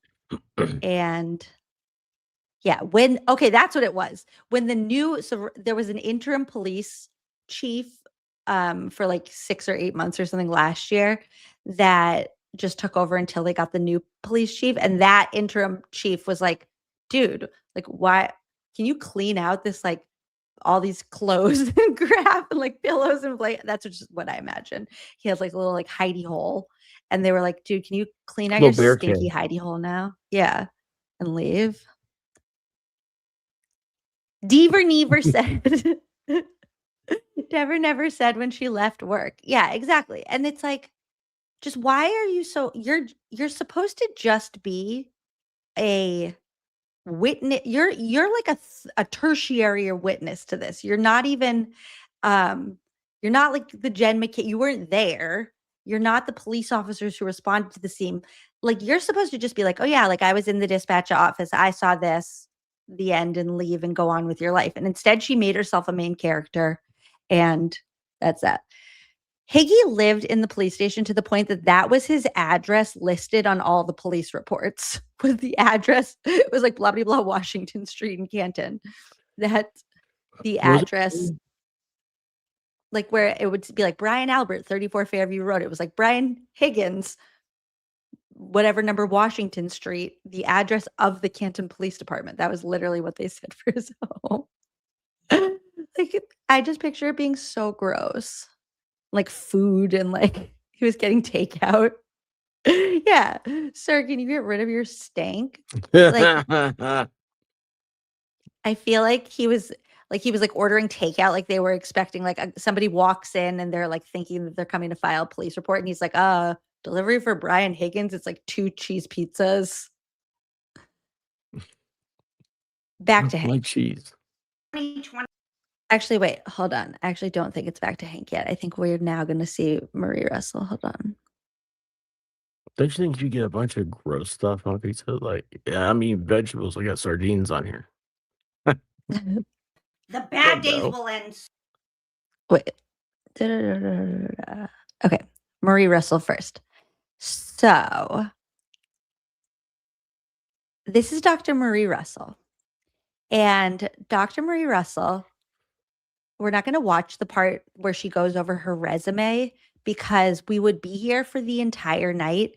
There is nobody more qualified to do like literally anything. She had started out, she was a police officer. So she's the law enforcement side. Then she went to medical school. Then she became like the medical chief in like the busiest prison in California. So she was seeing like all sorts of things. Then she was like the medical examiner. Like she's done every job possible. And she had on the side, just like for funsies, done a ton of research about treating dog bites. It was like at a time in California where like police dogs were being used as like attack dogs. And so she was like treating a lot of like police dog bites on victims that were coming into the prison. Like it was like nobody is more specialized for this exact case. And still, she had to do like 2 voir dires. She almost wasn't allowed in. They tried to destroy her credibility because Hank saw that she had used a picture of herself testifying in the first trial on her website. Like that was like, I'm available as like an expert witness. Like here's a picture. There's a picture of me like testifying in the Karen Reed trial. And he was like, did you do this just to get publicity? She was like, no. So what we're going to watch right now is she had testified on direct for the defense the first day. She goes home, she comes back, and now she's talking to Hank. June 21st, 2024. I love her. Did you express that you couldn't say with 100% certainty what type of animal, in your opinion, caused those wounds? 100% certainty, that is absolutely correct. And I'd like to see that, but yes, I that's my recollection. With your recollection, I'm happy to show you what Yes, you please. testified to. You want to Yes, see it again? yes. Okay. By the way, between last night and today, did you get any advice from anybody suggesting you should ask for a transcript when I asked you a question? Did that advice come your way? That's my general advice from previous times. Well, did you have any advice last night about that? Yes. Who told you last night that you should always ask for a transcript when I'm asking you questions? Well, I think it was just Mr. Alessi. So did you and Mr. Alessi, you know there's a sequestration order, don't you? Yes. A sequestration order that you're not supposed to discuss the case at all with anybody? Well, we didn't discuss specifics. Do you know that the sequestration order mandates that you not discuss anything about the case from when you start your testimony until you end your testimony? You know that, right? I understand that there is a sequestration order. Do you understand the sequestration order mandates that you're not supposed to speak to people, including the attorneys, about this case overnight? Did you understand that? There were no specifics discussed. Well, did you understand that you weren't supposed to, is what I'm asking? Did you know that's a violation of the sequestration No, I order did not. to speak to the attorneys overnight? I did not know that that particular conversation would be a violation. So did you meet with Attorney Alessi last night? No. How was it that you had a conversation with him? Actually, it might have been in the vehicle. You drove together? Yes. So did you commute to and from court together with Attorney Alessi? There's a driver. Okay, who else was in the car when you left court yesterday? The driver. No, I wasn't with him yesterday. No, not in the car yesterday. No. Well, you just said that you spoke to Attorney Alessi yesterday. And I'm trying to figure out, when was it that you were having conversations with Mr. Alessi relative to the sequestration order that you're under? This morning, riding to court. Okay, so you and Attorney Alessi drove to court? With the limo driver, yes. Well, who was in the limo with you? The and Attorney limo Alessi on the way to driver. court today? That was just us. Just you two? Yeah. What else did you both talk about other than that you should ask for a transcript every time I ask you a question? Also, this entire question and answer that's happening right now is because Hank said, did you say that you couldn't say for 100% certainty that they were dog bites? And she said, well, yeah, I could never would say anything with 100% certainty. That's like every expert. Hank knows that. It's like no expert is going to say 100%. And she said, but can I see the transcript? And now it's been 6 minutes basically of him being like, and when were you with Mr. Alessi? You were in a limo together? That's what we talked about specific to this case. Was it a long conversation? No, not at all. The entire ride here, there must be more you spoke about other than just the sequestration order. We did. We spoke about Boston, how I love Boston area. We spoke about New York. We spoke about other things. And in fact, I have to say that even on the ride back to the hotel yesterday with others in the car, nobody spoke about the case. But I'm talking about this morning when you did speak about the case. What else? Not about the Red Sox or the weather. What else did you talk to Attorney Alessi about this morning other than you should ask for a transcript every time I ask you a question? We talked about what I did last night. About this case? No, I'm sorry, but I'm asking about this case.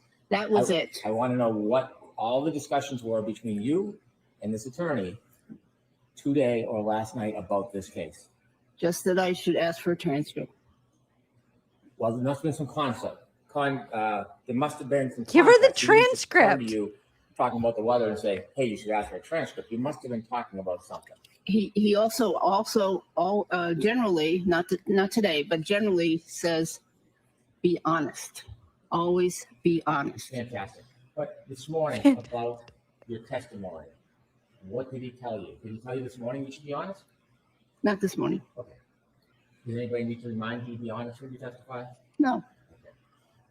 What else did he tell? How did it come up? Hey, by the way, ask for transcripts. I don't even know how it came up. I didn't. This is all theatrics. Significance to it. Well, it was just moments ago it happened because you just got to court. You can't remember the context of the sage advice of Attorney Alessi?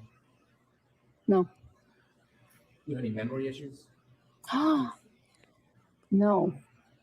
She just We've watched gasped. that part one more. Yes. So he says to her, you can't remember the sage advice of Mr. Alessi. Did I just go back too far? Dr. Russell? And he says, today or last night about this case? Just that I should ask for a transcript. Of medical certainty. I'm not going to be able to get it. No. You have any memory issues? No. Do you have any memory issues? Oh my gosh. I know how she Gasp. feels. I know she The feels it gasp. because they're. I mean, like, that was so inappropriate. The entire line of questioning was inappropriate. And it wasn't like, so it got to the point with the defense experts where it felt like Hank was trying to bring the same energy to somebody like Dr. Marie Russell that Bob Alessi brought to Shano. But in that moment, Alessi was really exposing the fact that Shano lied on his resume and doesn't actually have a college degree that he claimed he did. And in this case, Dr. Marie Russell said, "Can I see that transcript?" So the fervor that the two of them were both bringing to those situations, one matched the situation and one did not. Man, Now, this was I'd when have things been started to get really funny. So it got to a point where then Hank started to like question these, like cross-examine these witnesses, almost like he was just trying to pick their brain. Like he didn't have a game plan going in. He knew he was already losing. So he was like, oh, what else can I learn from you? So he just opens the door for Dr. Marie Russell to just like spit knowledge to all of us. And that's what's about to happen now. June 21st, 2024. Did you express that you couldn't say with 100% certainty? That's the one we just watched. Hold on. Yes. Did I listen? Did I take witness statements? Yes. And do you value the statements as part of your analysis? I give varying values depending on what I believe to be the veracity of the witness. Have you listened to the statements of the defendant herself in this case regarding potential impact? No. What do you mean? Well, have you seen any statements made by the defendant to any media about potential impact or collision in this case. Oh, are you referring to what you've asked me previously about? Did I hit him or something? Something of that. I don't. What do you mean specifically? Have you seen any of the media statements by the defendant, 2020 Nightline docuseries? Have you seen any of these statements in your analysis whether or not there was a impact or collision between the defendant and her Lexus and Mr. O'Keefe? Have you seen any of those? I did see Objection relevancy. some statements, but that was after I rendered my opinion. And some of those statements, after you rendered your opinion, did some of those statements come from the defendant herself? Yes. And when you listen to Yeah, just to be clear, she's a dog bite expert. Yeah. statements, Right. did you hear any of them talk about the idea or issue of collision or impact? Yes. And when you listen to those statements after you formed your opinions, did in any way change the analysis of your opinion? Absolutely not. And I'll tell you Why why. do you even do that, dummy? Because It's not dummy. It's just weird. the defendant had undergone a very stressful event, finding her loved one in the snow. And so after a stressful event, many people suffer from what's called an acute grief reaction. It's very common. And they do things that seem to be irrational. They ramble. They they act bizarrely. They make statements that are irrational, that don't make sense, and they oftentimes tend to blame themselves for whatever has happened. I've seen this many times in the emergency department. Does this happen moments Now, after? the funniest part to me right here is he should have cut her off way before this. And instead, now he's going to ask a follow-up question and just let her keep going. So she is explaining, and I remember I was out for a while. I remember where I was when I was listening to this. I can remember the house. I remember just being so relieved that the jury, I felt like if the jurors had gotten kind of lost in the sauce through all of this, that this testimony right here was bringing them back to reality, where it was yeah, somebody your smoking gun is Karen said, I hit him, which is the dinkiest smoking gun to begin with. But now she's reminding them why somebody might say that. And then look, he just keeps going. He just keeps digging himself a deeper and deeper hole. Stressful event? Oh, yes. Does it happen months later when you go on 2020 or Nightline? I've never seen that situation. No. Does it happen a year later when you go and speak to documentarians and be interviewed? Is that the same kind of condition you see a year and a half later? A grief reaction can last years. It usually is very brief, but it can last years. Now, when you... And it's every person on the jury who, I just remember feeling yes, people can relate to that. They can be oh my God, yeah. Sometimes I just get sad that my grandpa died in 2012. It just hits you sometimes. And it's you just have a reaction to it. And it's that happens years later. And for something really traumatic, yeah, you'll blame yourself. Yeah, you might be I just think about all the times that first responders have probably showed up somewhere where somebody says it's all my fault. And they don't mean that they did whatever the emergency situation is. It means they left their grandma alone to shower and they thought she would be okay. And then she fell in the shower and they're oh my God, it's all my fault. Doesn't mean you pushed her in the shower. It's that people blame themselves. That's human. And I just remember feeling thank goodness this witness is here to remind the jurors that Karen is a human. They're all human. They can relate to this. Little did we know we didn't even need that because the foreman had already stopped paying attention or not paying attention, but had stopped analyzing which side was correct because he saw right through this right away. What are you thinking? No, I don't know. I mean, it's all. You had a cute little thoughtful look on your face. I don't know. Okay, back to Hank. That was Dr. Marie Russell. We love her. Okay. Dear Diary, Nope. Why does that keep happening? is so unfair. Last year, the rejects barely did anything on their case against Lals. When Butthead Barrow said Proctor clearly broke the taillight, they didn't even cross-examine him. It was like they didn't even want the jury to remember. Last year, they only called 6 witnesses. Those dorks were done in less than 3 days. That is who I thought I was going up against when I took this case. Instead, I had to spend this whole morning yelling at a grandma, and this afternoon discrediting the only honest cop in the state. Hanky Cranky. XOXO. Crank. P.S. At least Bev is still on my side. I started blurting out random things I knew weren't in evidence. Elise got so mad that he was screaming about a mistrial with prejudice. But Bev said she couldn't do that to her baby. Me.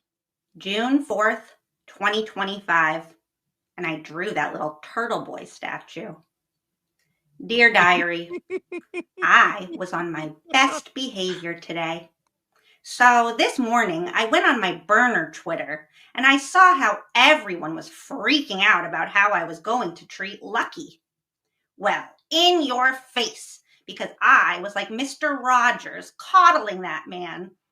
Except for the part when I yelled at him because his wife died. Oopsies. It was a little embarrassing when I got confused about the difference between a snowplow and a tow truck. But it was really embarrassing that I had to admit that I'm a turtle rider right in front of Turtle Boy. Tara Kerrigan stayed home today, and I missed her. Good thing it was only a half day. There's no court tomorrow because it's going to be 95 degrees, and Madam Court Reporter smells too bad. XOXO. Hank. Okay. Oh, wait, actually, this is the end of this one, and then we're going to watch a little bit of Lucky. This is where I got really unhinged. So they had no court this day because it was 95 degrees. And in my backstory of Hank's I like life, a little wax stamp. yeah, in my backstory of Hank's life, he did a couples massage with Tara Kerrigan. Again, I was being weird. I'm sorry. I don't know why I was being so weird. This is the invoice from their couples massage.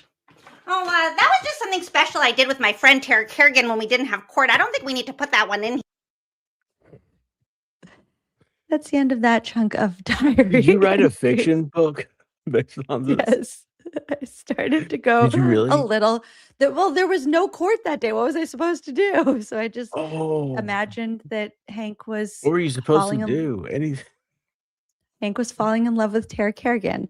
Oh yeah, once again, I've said this last time, but the diary entries are all available. I can put the link in the description. I don't think I put it in this one. But actually, we're going to not, you watched Lucky recently. So I'm going to actually just skip over that. And then we're going to, here's what we're going to do. So that was that batch of diary entries. We're going to do a fervent break.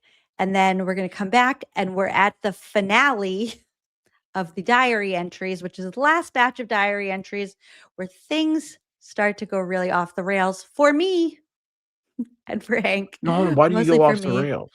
Why do you think you did? I was, well, because like I said, this was a full-time job, watching trial for 8 hours a day, being stressed, like getting closer and closer to the end and not knowing what was going to happen. And having gone through what we went through in the previous trial where like, I actually don't know what the vibe was because I didn't know that this world existed yet. But for me, I was like, oh, this is so clear. Like the jury's going to like walk into the room, turn around, come back and be like, not guilty, the end of this. And when they didn't, it made me all feel like, well, anything could happen. And that wasn't great. I still can't download Pray. Fervent, can you send me Pray if you're still here? Because I don't know who he's talking about in that song, but it's a really good song. I know. We're going to do I have a list now. Actually, you know how I said that Hank's like, you're going to have a mixtape night? No, you know how I said that like Hank's People I Love page is like I always do this where like if I have a notebook, like I'll have like one page that's like at the front that I'll like come back to. But now Squirrel School Ideas is its own page, and a Rosemary Day is on that, and a tinfoil hat day. Oh yeah, that's right. But I'm about to get a tinfoil hat. Yeah. I'm gonna get a Faraday cage. I'll give you fair warning when it's time to do that. But okay, so we're going to do a fervent break, and then we're going to come back, and you're going to see me lose my mind a little bit. This is the greatest place. I love this. This is awesome. We're going to watch. This is my favorite fervent song, you guys, I think. And it's in Kelly Dever's honor. And then we'll do something else after. Maybe I'll try to download Pray again, see if it works. And then we'll be back. See you in a minute. You up into my office, got you flowers and some chocolate. I don't really do this often, but I think we need some talking. First off, is it Deva or Diva? I think I have liver fever, but before we take this deeper, I need to know if you're a keeper. What did you see in the salad pot? Are you sure it's something you need to report? I got an idea, I hope you agree. How about you blame it on a false memory? When the feds came, why did you sing? You should've knew better and gave me your ring. Know this and know this only before you go and give your testimony. Officer Dever, do the right thing. Do the right thing. Oh, do the right thing. Do the right thing. Oh, do the right thing. Don't get it twisted, this ain't a bribe. But if you tell the truth, there goes that 9 to 5. No more 6-figure salary. If you say what you saw on that Sally Port screen, I have your back. Unless they ask me some questions, I'll have your back. Until I throw you under the bus, I'll have your back. Let this be a lesson, I'll have your back. Really means I won't have your back. When the feds came, why did you sing? You should've knew better and gave me your ring. Know this and know this only before you go and give your testimony. Officer Dever, do the right thing. Do the right thing. Oh, do the right thing. Do the right thing. Oh, do the right thing. Unfortunately, Kelly, you're the only one going down. There won't be a public records lawsuit that'll expose me or anything.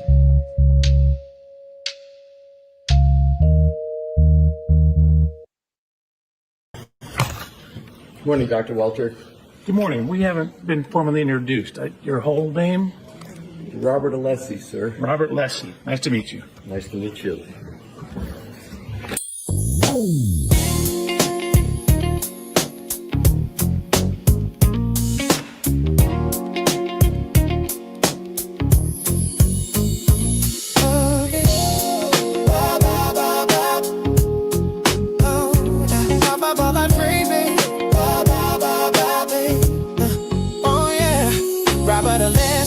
Got so much knowledge, flow so unique, call it path harmonic. Don't get too close or this nerd will spray.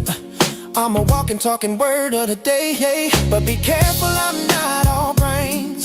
Got a mean left hook that'll change your day. Don't even think about coming for David, or I'll put your blood in an affidavit. With my black gloves, I will legally scalp you. Got me looking like I'm about to tattoo you.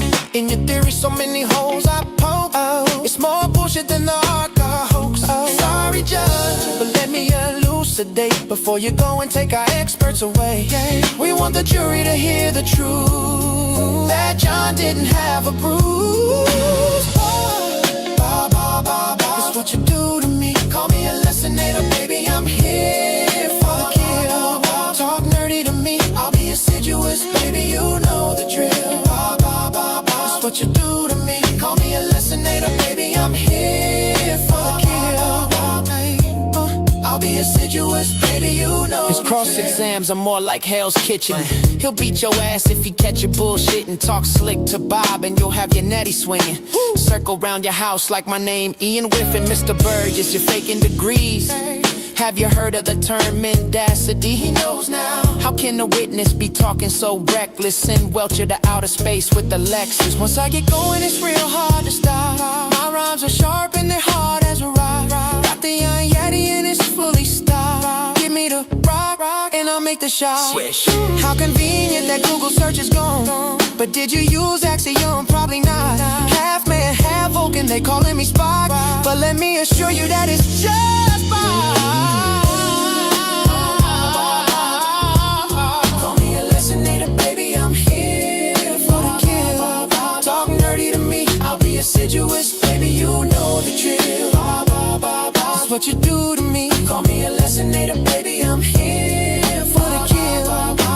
Baby, I'll be assiduous, baby, you know the drill. Baby, I'll be assiduous, baby, you know the drill. Baby.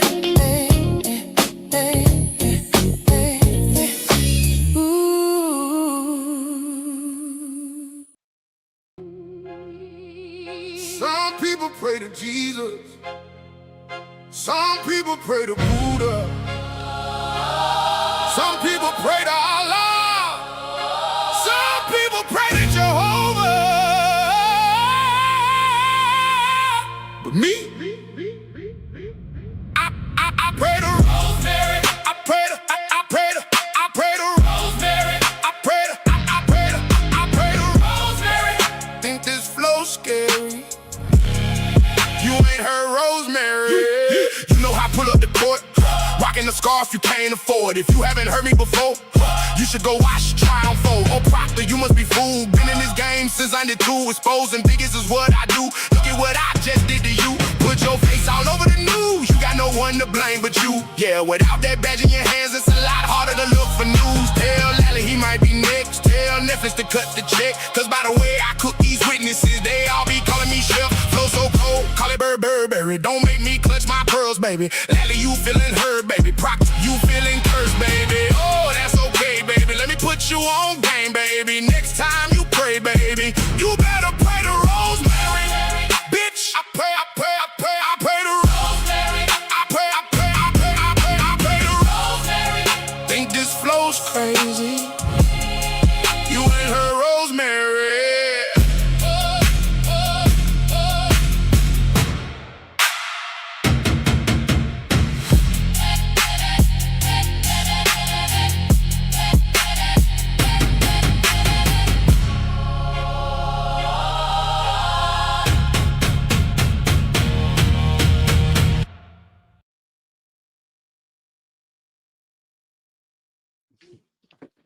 Okay. Now, what am I doing? Bourbon's so good. So good. Now we're getting into the unhingedness of it all. Hold on. We're just now getting to the unhingedness. It's just starting. It hasn't started yet. You're gonna wish for the Has old anyone version of them. followed any of these, like the main characters here in like other cases? I tried to. I wish that it was like more. I mean, usually expert witnesses are not like on TV. It is funny now. Like we're seeing a couple people come up in other like Massachusetts trials. So like the Lindsay Clancy trials happening right now, and Maureen Hartnett, who is we didn't even watch her. She's not that important, but she just testified in that. She's still not great. Like Guarino is going to be in later. Guarino's going to be in Sandra Birchmore's case. Yeah. I would love to know where what Judd Welcher is doing now. He's probably just driving around spending his money from the Commonwealth. He's probably still Okay. being paid. Yeah. But To keep his they mouth forgot to shut. take him off the payroll. Exactly. We actually just got the documents that were like his invoice, and it is like crazy. He met with Hank for basically like 2 straight days, like 16 hours, the 2 days before he testified. And it's like Can we you paid imagine what that'd be like? Like 2 of them in one office? yeah, just a nightmare. Yeah, oh yeah, Jessica Hyde's gonna be there too. And then we also this is gonna come up in this batch of diary entries, but for some unknown reason, Bev was gonna let Judd Welcher come back to do like a rebuttal after the defense's case in chief. So Judd was supposed to come back and like rebut everything that Karen's team put forward in their case in chief for some reason. And they flew him back. They paid him to come back. He did a bunch of meetings with him and everything. And on his flight on the way back during that time is when Dr. La Posada ends up revealing that there are x-rays of John's body that show that he had no broken bones. And when Judd Welcher was on the stand, he said like, well, there are no x-rays, so there's no way of knowing if he broke any bones or blah, blah. And then AJ unrolls like these big x-rays, and then he never came back for rebuttal. So the antis like to say it's because Hank was so confident because Judd did so well the first time, he didn't even have to come back. But if that were true, then they wouldn't have worked on an entire rebuttal case with him, which they did. So he's on the plane coming across the country. He's coming from Long Beach, California to come. He doesn't know this is happening. He's watching the airplane movie, He's watching like exactly. And then that's what I'm so curious about is like who called him and was like, so actually, like, was it Morrissey? Was it Hank? Did Hank have to wait until he got out of court that day? Did somebody else notify him first? He lands and his phone starts beeping. He still stayed for the weekend. They paid for his hotel and everything. Were the Red Sox playing? Probably. I saw a Sox game. Yeah. He just came to get his bill, to get his money. But okay, ready? Here we go. In a briefcase, cat. Yeah. Almost fell out of my chair. Sorry. Good thing your camera was off. Okay, here we go. Then, my children, before we conclude, I need to advise in this chapter, I'm rude. I don't know what got into me. I was about to lose, and my massive failure would be all over the news. So I started doing things of which I can't be proud.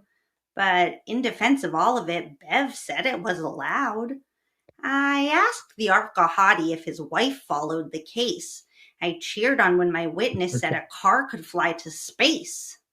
I put a shirt into a frame and didn't let it out. I pointed to the holes in it. What was that about? I thought that I still had a chance to get that win in June until Queen La Posada said, 6 minutes till noon. She huffed and puffed into the mic. I couldn't even think, but when her turn was over, I was ready for a drink. Was it worth it? I don't know. Maybe you can see. Just don't forget that $1 million I made from Morrissey. June 6th, 2025. You fall, and then you fly again. Dear Diary, today Mr. Yannetti sneezed, and I said, bless you. I just know the jury loved that.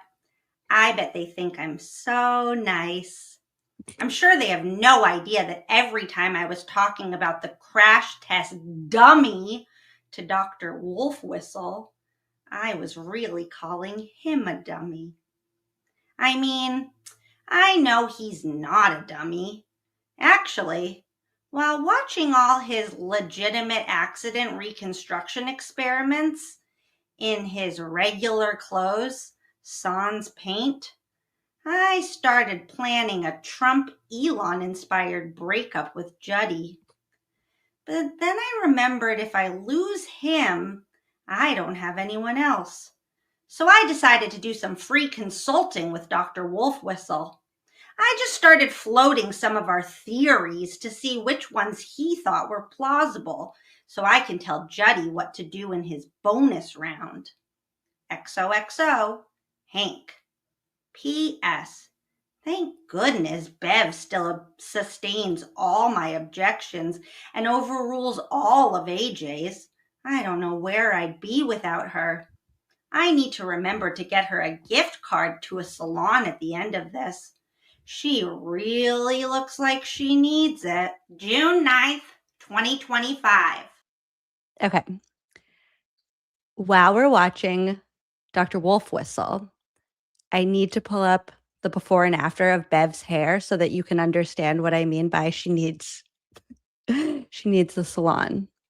But so this is what really did end up happening is halfway through Hank cross-examining these actual experts, he just started like consulting with them. He would be like, so what do you think happened? And I don't even remember what part I pulled up here, but enjoy Dr. Wolf because he's amazing. Do you ever heard the term confirmation bias? Yes. Do you know what confirmation bias is generally? Generally, yes.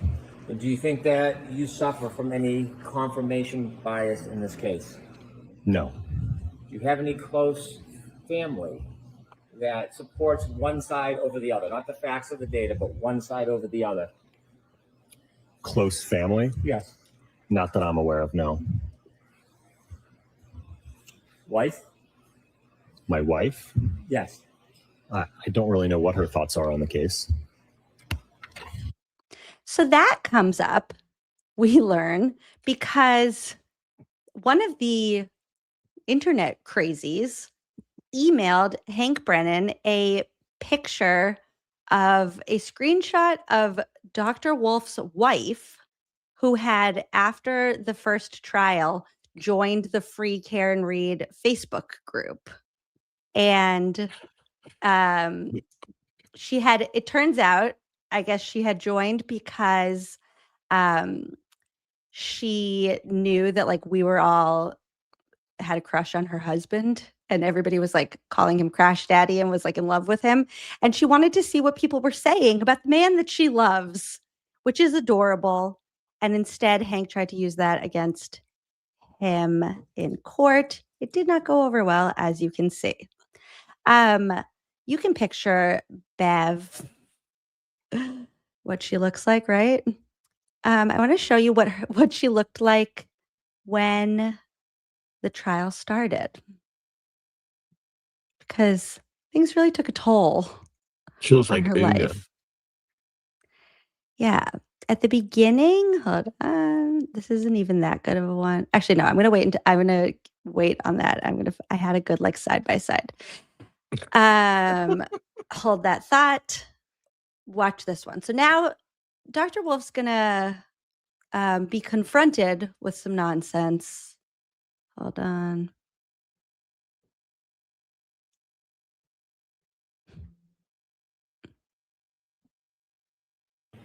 When you were showing those photographs today regarding Test F, now you use Randy in Test F, right? Correct. How tall is Randy? He's 6 feet. And he weighs 200 pounds? Correct. So still 16 pounds less than Mr. O'Keefe, yes? Is it properly distributed? 200 pounds. That's dummy. Randy's no dummy, right? He's a mannequin. He is, but he signifies basically what happens when you have 200 pounds of mass striking the rear of that vehicle. Randy's no dummy. He's a mannequin. Just represent Randy. He's not a crash test dummy, is he? Well, it wasn't used for biofidelic purposes. It was to, again, what happens when you have 200 pounds of mass strike the vehicle. So when you've been referring to Randy as a crash test dummy, you don't mean to do that. That's a misnomer, isn't it? I don't know that I agree with that. So you think that Randy is a crash test dummy? He's a certified, approved crash test dummy. No, and I think I made it very clear that there is no instrumentation on it, right? And one of the reasons why I mentioned that is those ATD dummies are $150,000, so we're not going to risk impacting it with the Lexus and destroying that. I can understand the cost analysis for you, but I want to be clear. He's a mannequin. It's used by firefighters and drills pulling a body, dead weight, out of a house to replicate certain scenarios. That's what Randy was made for, yes? He can be used for those, yes. Right. He's not a crash test dummy in the parlance of a legitimate studied crash test dummy, is he?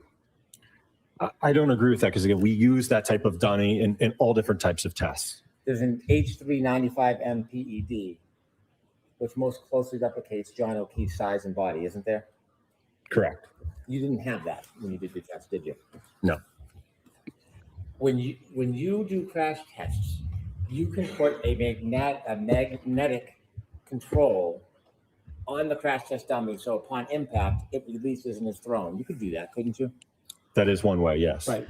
So that way you don't have to put the dummy on a forklift, and then it creates a different scenario than real life, correct? That could be one way that you could do it, yes. It doesn't impede any roll or drag when the dummy's hit. That's one reason you would do that rather than a forklift, yes? Correct. Okay. There was that. Then, wait, hold on. Did you consider whether there were... Okay. Now things go really off the rails for Hank in his life because you just watched it. I'm not even going to explain Holes it. in Mr. O'Keefe's sweatshirt separate from the holes in the arm? So can you repeat the question? Yes. When you were making that opinion about consistent or inconsistent, did you ever consider whether there were holes in Mr. O'Keefe's sweatshirt other than the right arm? Well, I know that there was cutting to the... So this is where Hank should have given up this little stunt that he's about to do. Because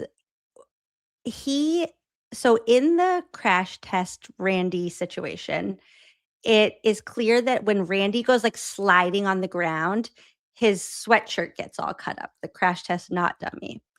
And Hank is about to try to claim that these holes in John O'Keefe's shirt came from the same thing, except Dr. Wolf just made it very clear that he knows those are cuttings from the crime lab. So the crime lab will like cut out little pieces so that they can test it. And Dr. Wolf just made it really clear that he knows what those holes are. But Hank is like full steam ahead. Here we go. He has John's shirt in a frame. Is it still framed? I think so. Can I get one on Temu? I don't recall. Take a look at that. You see other holes on the back of Mr. O'Keefe's sweatshirt? It appears I see one hole. Let me get a little closer so you can get a better look. I'll direct you to here.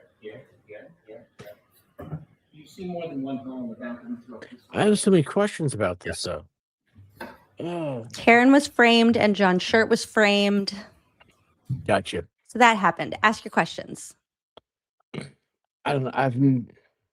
Like I said, I don't do crime. I don't do courts. It seems very weird to have a piece of evidence like that framed, smashed in a position that, I mean, Like he framed it like how you would put like your autographed Patriots jersey up in your man cave in the basement. Yeah. It doesn't none of it makes sense. It's like, I don't know. Yeah. I mean, why do you need that? You can just Also, take a I forgot to picture. tell you, the joke earlier in Hank's diary when I said that the court was closed for the day because it was 95 degrees and Madam Court Reporter smells too bad. That was a joke because there was one time the camera was like panning around the room and Madam Court Reporter went like this and sniffed her armpits. Everybody saw it on camera. Everybody saw it in the courtroom. Yeah. Holy cow, you're facing everybody. Oh, that Yeah. no, that didn't happen. No, Swear. no, she was swear. wiping her nose or something, sneezing into her armpit. I don't Well, know. that's She even wasn't sniffing weirder. herself. We Yeah, it was weird. sniffing. Now was everybody in that courtroom, they're gonna be sniffing her. Be like, does she stink today? Yeah. Stinko? Exactly. Meatball And Marcy before does we not watch stink out. what comes next, hold on. This is what happened to Bev from the top picture here is Bev during pre-trial motions before the first trial, and the one at the bottom is Bev towards the end of the retrial. She develops Thanos, chin. That was from the Avengers movie, the big purple guy, Thanos. Yeah, I don't know what you're talking about, but I know. I know you I don't. believe you. I believe you. After Hank That'd be a hit out party with you. shows after Hank shows Dr. Wolf the holes in the sweatshirt, Bob Alessi moves for he does his second motion for a mistrial. Now, in the moment, I was so conflicted because obviously like we wanted just this to be over for Karen, but there's also part of me that's so relieved. I mean, we knew that Bev was never going to actually rule for a mistrial. That was like never even a question, but I would not have wanted it to end like that. Like you at that point, after going through 2 trials, it's like you want to see it through to the end. You want a jury to decide. So I appreciate that Bob Alessi is going to do what he's about to do. I think it was important for the record. I understand that. We knew that Bev was not going to rule in his favor, but I'm also slightly relieved that she didn't because I'm glad that Karen got the chance to like get acquitted by a jury. Your Honor, the defense moves for a mistrial with prejudice based upon intentional misconduct that just occurred before the court and for the jury. And what I'd like to do, Your Honor, this regards the hoodie. Why is he wearing gloves? He forgot to take them off. I was gonna say, like, I don't know if you can. I mean, he seems like what's going on? So- you come in here wearing gloves and you're asking for a mistrial? So Hands he up. has them on because he's gonna show the sweatshirt and talk about the holes in the sweatshirt, and it's evidence, and you're supposed to like not contaminate it. However, if you wear gloves and then you use those gloves and they're not fresh gloves, then you did contaminate it anyways. That's not the point. It doesn't even matter if the sweatshirt's contaminated or not, because that's the least of the problems with this evidence. But yeah, so he's moving for a mistrial with prejudice because of what Hank just did with the sweatshirt. And you're about to hear everybody's favorite line in this retrial. In this regards, questioning and representations in questioning by Mr. Brennan.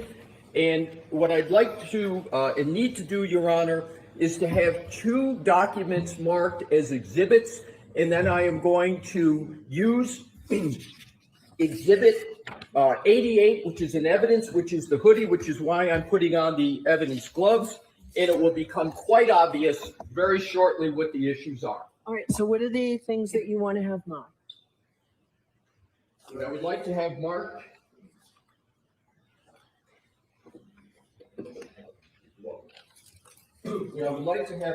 the first document. Love him so much. One is the specific title. These 2 documents are from the criminalist file, specifically Ms. Maureen Hartnett's notes regarding cuttings from the hoodie sweatshirt that's in the crime lab file folder. Okay. So the first is the back of the hoodie. So with Your Honor's permission, I would have that marked for identification.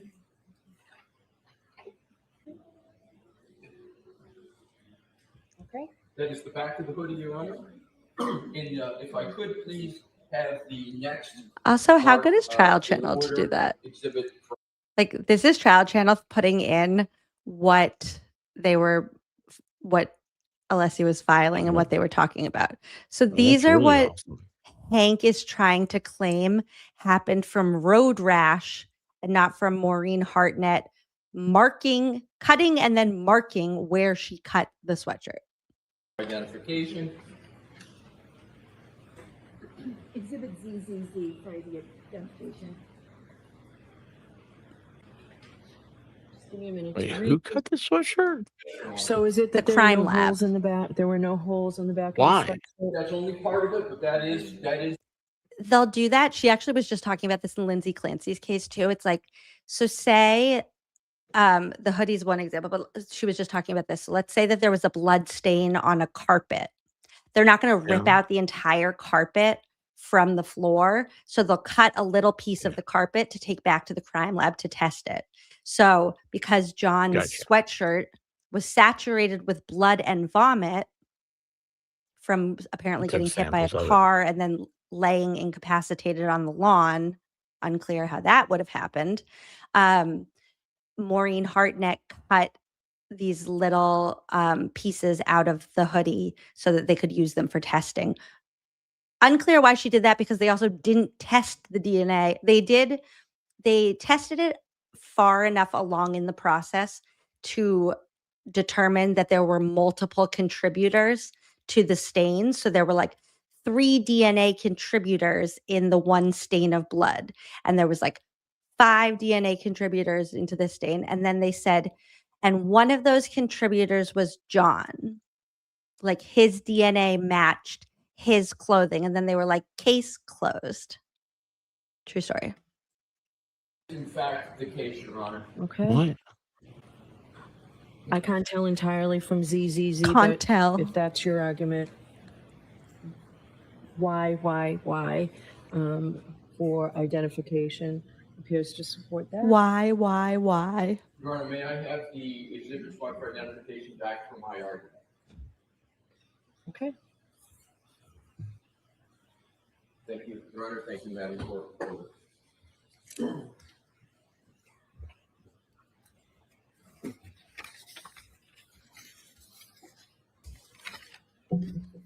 Your Honor, what we just saw is Attorney Brennan question Dr. Wolf with regard to the hoodie sweatshirt that heretofore has been in the plastic casing for trial. And this is what happened was Attorney Brennan held up the casing with a hoodie sweatshirt, went to the back of the hoodie sweatshirt. First point to note, Mr. Brennan did not show Mr. Jackson the back of the hoodie sweatshirt, didn't give Mr. Jackson an opportunity to look at it. Can I just ask a question? I noticed that it was over here at the witness stand this morning. So I assumed everyone was aware that something was going to happen with it. Is that not the case, Mr. Jackson? Okay. Okay. Okay. Go ahead, Mr. Leslie. Thank you, Your Honor. So to do it in order, Mr. Brennan takes the hoodie sweatshirt in the casing without notice, shows it to Dr. Wolf, and shows the back of the hoodie, which has certain holes, and I'm going to limit calling them holes to do this chronologically. I'm going to refer to exactly what they are in moments. Okay, so I need to see it. I know you've got gloves on. Where is it right now? It would help me if you held it up for me now, Absolutely, Your Mr. Honor. Leslie. So here is Oh, it's out of the frame. the back of the hoodie. All right, thank you. It's very obvious that these are cutting holes cut by the criminalist. And I'm going to get back to this in a moment. But I would like to do it and certainly entertain any other questions within a logical order. Sure. So I'm not. What about the jurors and lunch? How long do you think this will be? I think this will take about 10 to 15 minutes, Your Honor. Okay. All right. Thank you. Go ahead, Mr. Leslie. Thank you, Your Honor. So I just want to get the flow back going here and the logic. So, and I'll do it quickly. So Mr. Brennan grabs the hoodie sweatshirt inside the casing, doesn't show it to Attorney Jackson, goes up. We have no idea that this was going to happen. Goes up, confronts the witness, Dr. Wolf, shows the back of the hoodie sweatshirt. To my knowledge, the first time the back has been referenced of the hoodie sweatshirt. Shows Dr. Wolf, confronts him, and basically says, couldn't these holes be caused, and I'm paraphrasing, from a fall backwards? We're going to skip Obviously, ahead just a tiny bit. positing in the juror's mind after the back of the hoodie, which has cuts in the back from the criminalist, somebody from the Commonwealth, a witness in this case, Ms. Hartman, she's testified, and Mr. Brennan has indicated he wants her to come back and testify, which we welcome. And now what we have holes in the back of the sweatshirt that were dramatically held up to and confronted with Dr. Wolf, and then the jury sees it. With the clear, unmistakable, purposeful intention of having the jury conclude that these holes could have come from events on January 29th of 2022, when in fact the Commonwealth well knows from its own documents, from its own criminalist, that those holes in the back were caused by their criminalist as part of their examination and sampling of the hoodie. What could be more egregious? What could be more misleading than that? And what could be more important for a context than the alleged collision that never occurred? That's the topic before some of the most significant and probative witnesses in this trial that the Commonwealth has been attacking from the jump of pretrial. They picked the most opportune, sensitive time to pull this stuff. This is intentional. This is irremediable. This is on the key issue of this case, whether there was any collision at all. Okay, so he goes on to say that over and over for a long time, makes very good points.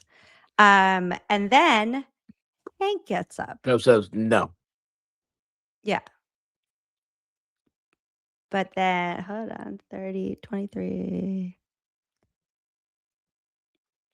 Then Hank gets up. Mr. Brennan. That was it. So you can peel it. Your Honor, my brief review of the lab paperwork and looking at the hoodie, it appears that I made a mistake. It appears that I made a mistake. And that's basically all that happens. So then they decide that Bev's not going to rule on a mistrial, but she will give a jury instruction. And just to summarize it, they draft this whole thing that Bev's going to say. They do it in person. Bev gets mad at one point because they're not paying attention. And Bev's like, well, I'm doing this for you. Blah, blah, blah. And a corgi, cute.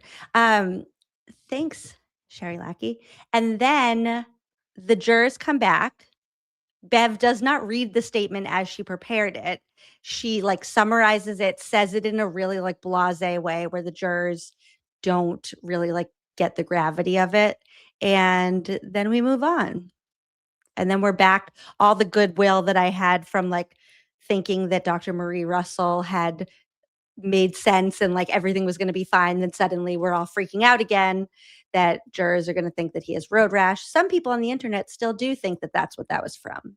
So Two there's that. things. Did you say that Bev made a jury instruction for it at the end? Yes. Like, Do you want to watch that? Hold on. At some point. So they, And then the second okay, so let's thing is, watch it. have you had a bow on your head all night? No, I just put a scrunchie in. It's hot in here. Oh man, I was for a second there. I thought your wall came alive because then it polka dot. Is there polka dots in it? There's polka dots I in the wasn't scrunchie, prepared too. for that. Emily's hair is part of her identity, y'all. Like if it's not free flowing and stuff, like I don't know what's happening. I feel like I went It's a into one of those. scrunchie. I thought I don't really scrunchies want to were have my you hair in a ponytail. bathed It's just with. really hot in here. I need to go turn the air conditioning on. Here, I'm going to play Bev and turn the air conditioning on. Mr. I can Leslie. run it down. What I'm going to do is instruct the jurors. I'm going to put in what's been marked for identification, Y, Z, A, and B. 4 of each letters. I'm going to put all these into evidence. They can be displayed for the jury, and I'm going to instruct the jury that during the cross-examination of Dr. Wolf, Mr. Brennan asked him about holes in the back of the sweatshirt and whether or not they It's not a mistake. perhaps could have come from events or implying or something like this. Or something like this. I instruct you. Why will are you not sharing it put with the jury? Is the jury out there? that these could have come from the events of January 29th. No, the jury's not there. Oh, thank 22. goodness. And I instruct you further that those holes were made by the criminalist, Ms. Harnett, during the course of her inspection and sampling of the sweatshirt on, I just put the dates aside. Can I see those, please? It's unclear for me. Do you have a better idea, Mr. Leslie, what day these were done? Is it all of those 3 days? Now I see a 4th day. 5/11, no, I'm sorry, 5/11, 5/12, 5/11, 2022, 5/12, 2023, and 6/18, 2023. Those are the 3 dates. Your Honor, Honorable May 18th, when the defense filed a motion to test. That's the probative date. So May 18th? Yes, Okay. and that's 2023. Yep. All right. That's what I'm going to do. Is there anything further you want me to include in the instruction? Your rights are saved regarding the mistrial. I disagree with you on that. Your Honor, I'm not going to go any more into the argument, but I appreciate the opportunity to provide perhaps some further instruction for Your Honor. All right, so I'll hear you. Go ahead. So the first, Your Honor, is with regard to two things. One, Well, I say it, and I'm going to tell her what they are. So, well, I say it, and I'm going to tell her what they are. Your patience, Mr. Leslie. Why don't you hold the exhibit up for the jurors, please? So this is how she presents it to the jurors.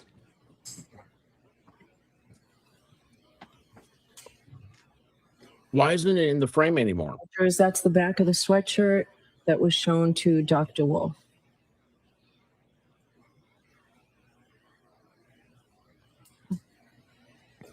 Okay. Thank you. Why don't you go ahead and put it back in the bag? So the frame's just gone.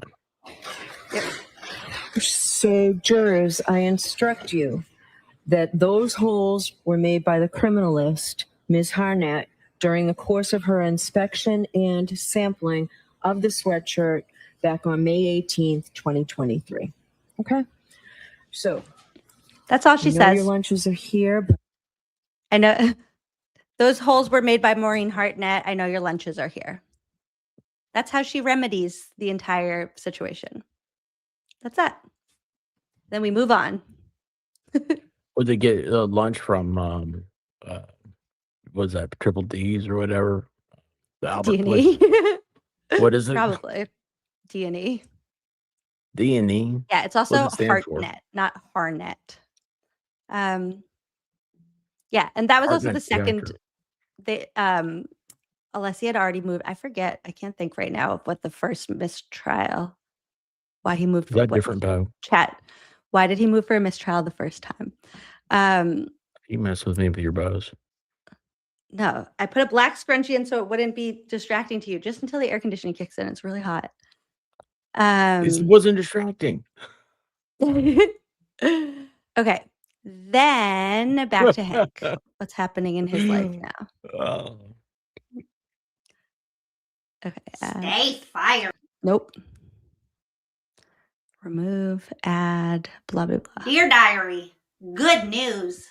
We finished up with the hot ARCA guy today. Bad news. I still have to deal with the other sneaky hot one tomorrow. I can't quite figure out where I stand in this trial because every time I look around when AJ is talking, everyone is looking at him like the heart eyes emoji. But Bev keeps yelling at him, telling him everyone hates him. So maybe I'm better than him. I can't count on that though. So today I got out some scissors and cut up John O'Keefe's shirt a little. Then I made Dr. Wolf Whistle look stupid because he didn't notice.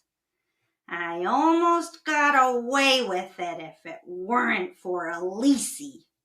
Why was he even in the room anyways? I thought he'd be tied up with all the super late motions that Bev lets me file. I gotta go talk Juddy into getting hit by a car for real. It's the only way I can win this thing. Maybe if another $400,000 won't convince him, I'll just do it live outside the courthouse. XOXO, crank. June 10th, 2025. Never be ashamed of trying. Dear Diary. Ugh.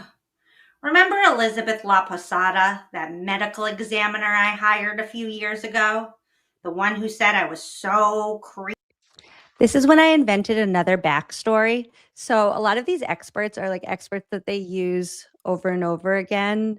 It's like the same, like Dr. Zeisel will be in like 7 different trials, whatever. So Dr. La Posada, we're going to watch in a second after this. She is like the autopsy person. She's like the body whisperer. Like she can see any autopsy report. And then she's like, oh, I know exactly what happened. And in my backstory of Hank, he had used her once as an expert in a trial and they got into an argument and they hate each other now. And that's really hurting his life, which we'll see when she's on the stand. Years ago, the one who said I was so creepy and she never wanted to see me ever again. Well, not only has that been the worst for my cases because she's the best at what she does, today, she completely screwed me. She destroyed the whole trial. No matter how much I tried to trick her, she just kept saying John was not hit by a car. The only hope I have is that she was breathing so hard, maybe the jury couldn't hear. But Bev has trained them for that by now with all her panting and sighing. So really, there's no hope left. That's all I can say for now because Juddy is here for a sleepover. He brought a bunch of paint, so it should be a fun night. XOXO, crank. June 11th. Kat Randall gifted a membership. Thank you. And congratulations to whoever my new friend is. Now we're going to see Queen La Posada. So like I said, this is a woman who, like, similar to Dr. Marie Russell, there's just like nobody more qualified. She started out her, like when they do the whole like resume part of your testimony, she talked about how she, basically like vacuum. This is about to be really gross. I'm sorry, but like also we're talking about autopsy people. So there was a plane crash that she helped with the investigation of, and they basically like got people from like the bottom of the ocean and she like put them back together. Like this is a woman who just understands the human body more than anybody else in the world. She just knows what happened. And also when you're that good at something, when somebody tries to present you a ridiculous theory, like this man who was clearly not hit by a car was hit by a car, it's like, no, he wasn't. You sound ridiculous. And that's what we're about to see right now. And she Wish I did had breathe that really feeling heavy into the sometime. microphone. I mean, she is like the best of the best, the top of the game. No, other than looking at the contours of the back to see if it had impacted Mr. O'Keefe. I love her. When you were doing differential nice. diagnosis, did you look at any information that would tell you what the speed of that impact may have been or allegedly was? Well, it didn't hit him, so it doesn't matter. I love that. I love that. It didn't hit him, so it doesn't matter. Like, do you know how fast the car was going? Like, no, it literally doesn't matter because a car didn't hit him. Hold on, I want to hear that again. What's her name? Dr. Elizabeth? Dr. Oh, I Laposada. never Other spelled it. than looking at the contours of the back to see if it had impacted Mr. O'Keefe. When you were doing differential diagnosis, did you look at any information that would tell you what the speed of that impact may have been or allegedly was? Well, it didn't hit him, so it doesn't matter. Okay. So you didn't care to know? And the way Hank just says, okay. Is that So what's you going on? Because didn't- I didn't think about that. Like I kept hearing that, but I didn't know that's Hank. Oh, Yeah, that's Hank. About the car, the data in the car, because you had already formed your opinion? It did not hit him, so it was not relevant to my opinion. Is that a different way? By looking at the body, I could tell that there was no evidence of impact with the vehicle. So whether the vehicle was going slow or fast is not relevant. And so you didn't try to get any information about the speed of the vehicle? It was totally irrelevant to you? Correct. And did you also disregard, well, let me ask you, do you ever look at statements? I look at witness statements if they're available to me. Were any of the defendants' statements made available to you? I did hear some of them. Did you consider the ones that you heard? Of course. Which ones did you hear? I really can't answer that. I don't know what you'd have to give me an example. You said that when Mr. O'Keefe was first incurred his injury, you think that he was unconscious? Yes, I think that the severity of the impact made him immediately unconscious. So if hypothetically Mr. O'Keefe incurred his injury sometime around 12:32, is it your opinion that he never moved again until he was moved physically by somebody else? Well, I don't know the exact time that he got the injury on the back of the head, but after that time, he could not carry out any purposeful activity.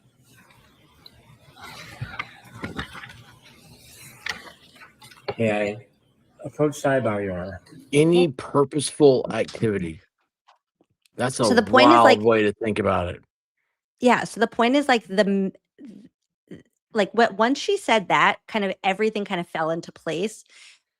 At least for me, I feel like the part that was really tricky, even with the idea that like whatever happened to John, there were people that were willing to like cover up what they did or cover up that they were a part of it.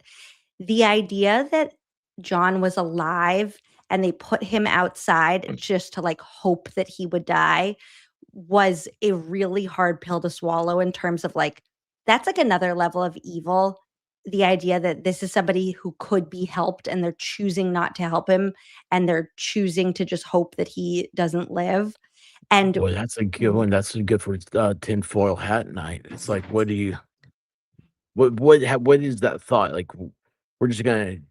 You really think that you were like, okay, well, he's knocked out. Let's just put him outside.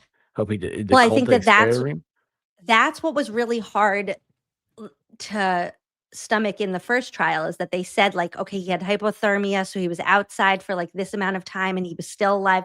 And then Dr. Laposada comes in and is like, no, like whatever happened when he fell and he hit his head, he was immediately incapacitated. So like anything that he was doing at that time, like his body was involuntary. He couldn't do anything purposeful. So like when she says He had purposeful, to be it's like carried.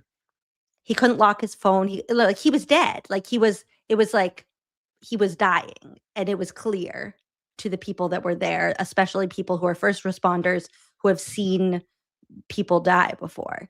And he like was sick, like he was like vomiting and bleeding and doing involuntary things, but it was clear to whoever was there that he was not going to survive. And within like 20 minutes at the most, she explains to us, he was no longer alive. Like it wasn't the kind of injury where there was even enough time for them to call 911 and have faith that like he would survive. And so that's why then it kind of all makes sense. It's like when they put him outside like a piece of trash, the way that they did it, they weren't putting somebody who had the chance to survive out there. They were putting somebody who had already died, like he had already been dead.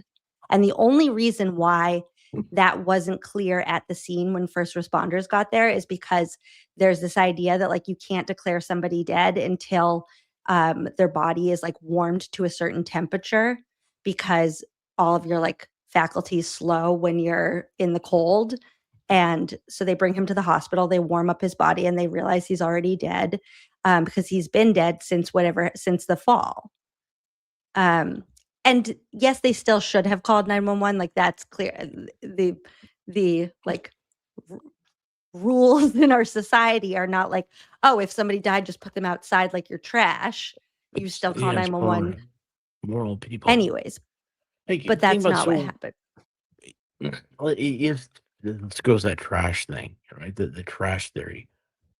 So I don't think I've ever thought about like what did everybody do after that? I mean, I know everything. We've talked about the timelines and everything, but you go back inside and you're like, man, we just took the trash out, and the trash being a human being, and it's like, well, anybody want a drink?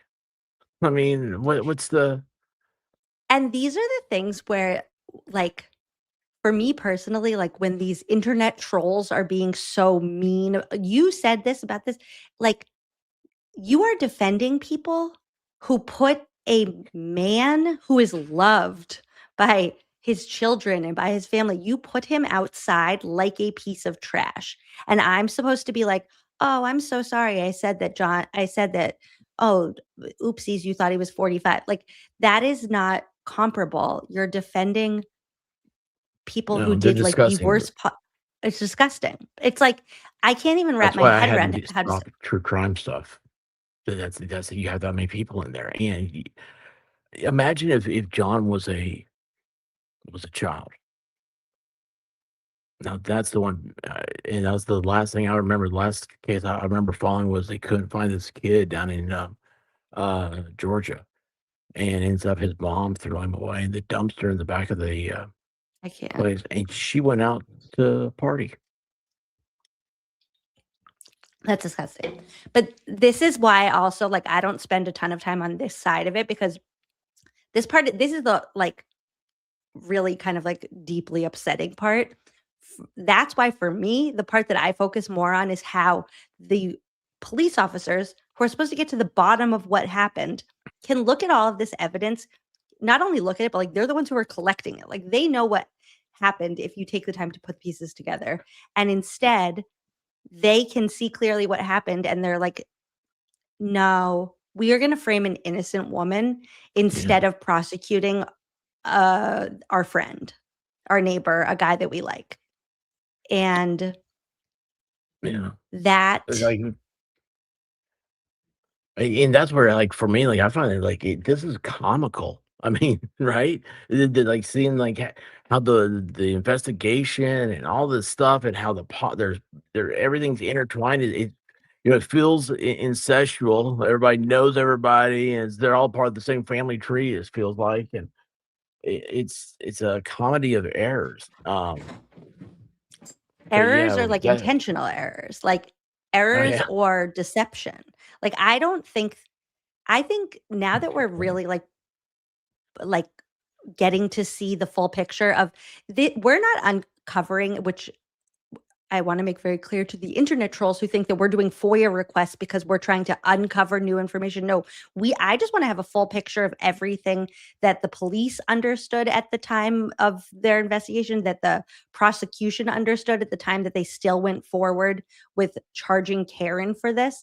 And now that we're getting through these FOIA requests, through the document dumps that are coming out, we're getting to see all of the evidence that they had.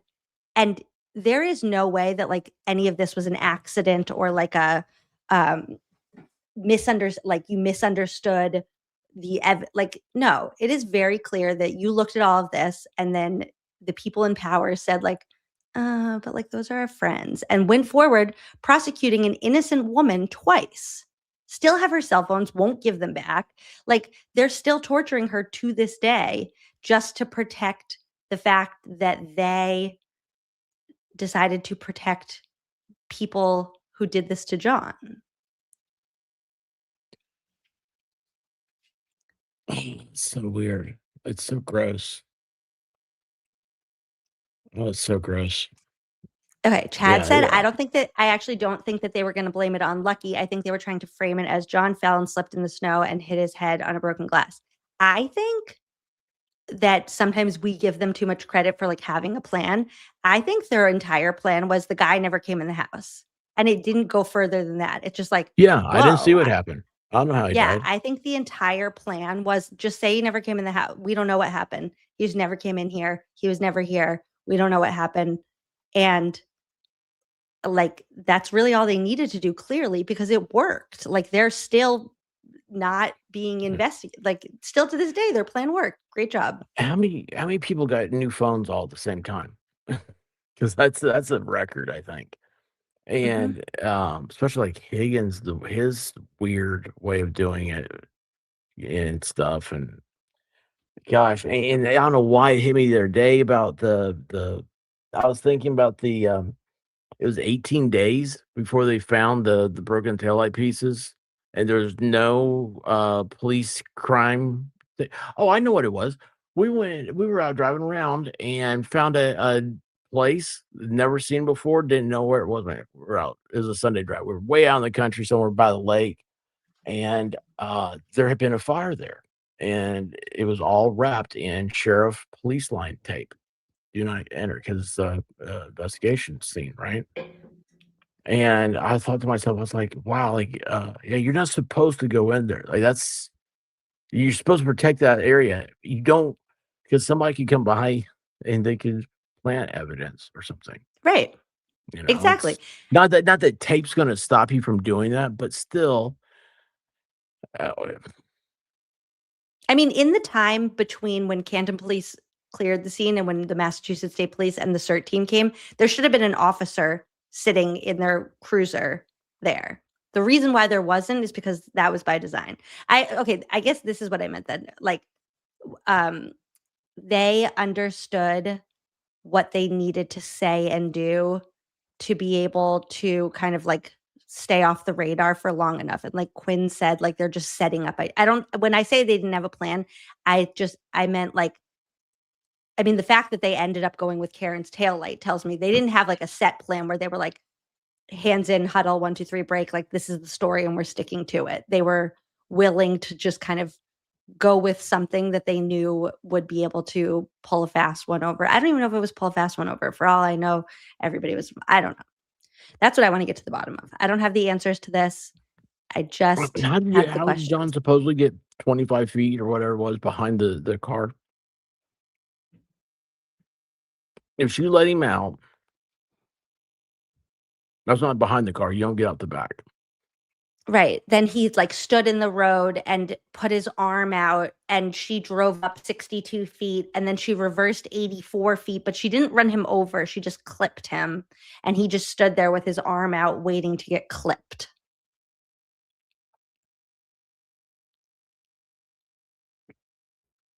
And these dudes and everything that This is gonna sound awful. You're gonna kill me when I say this.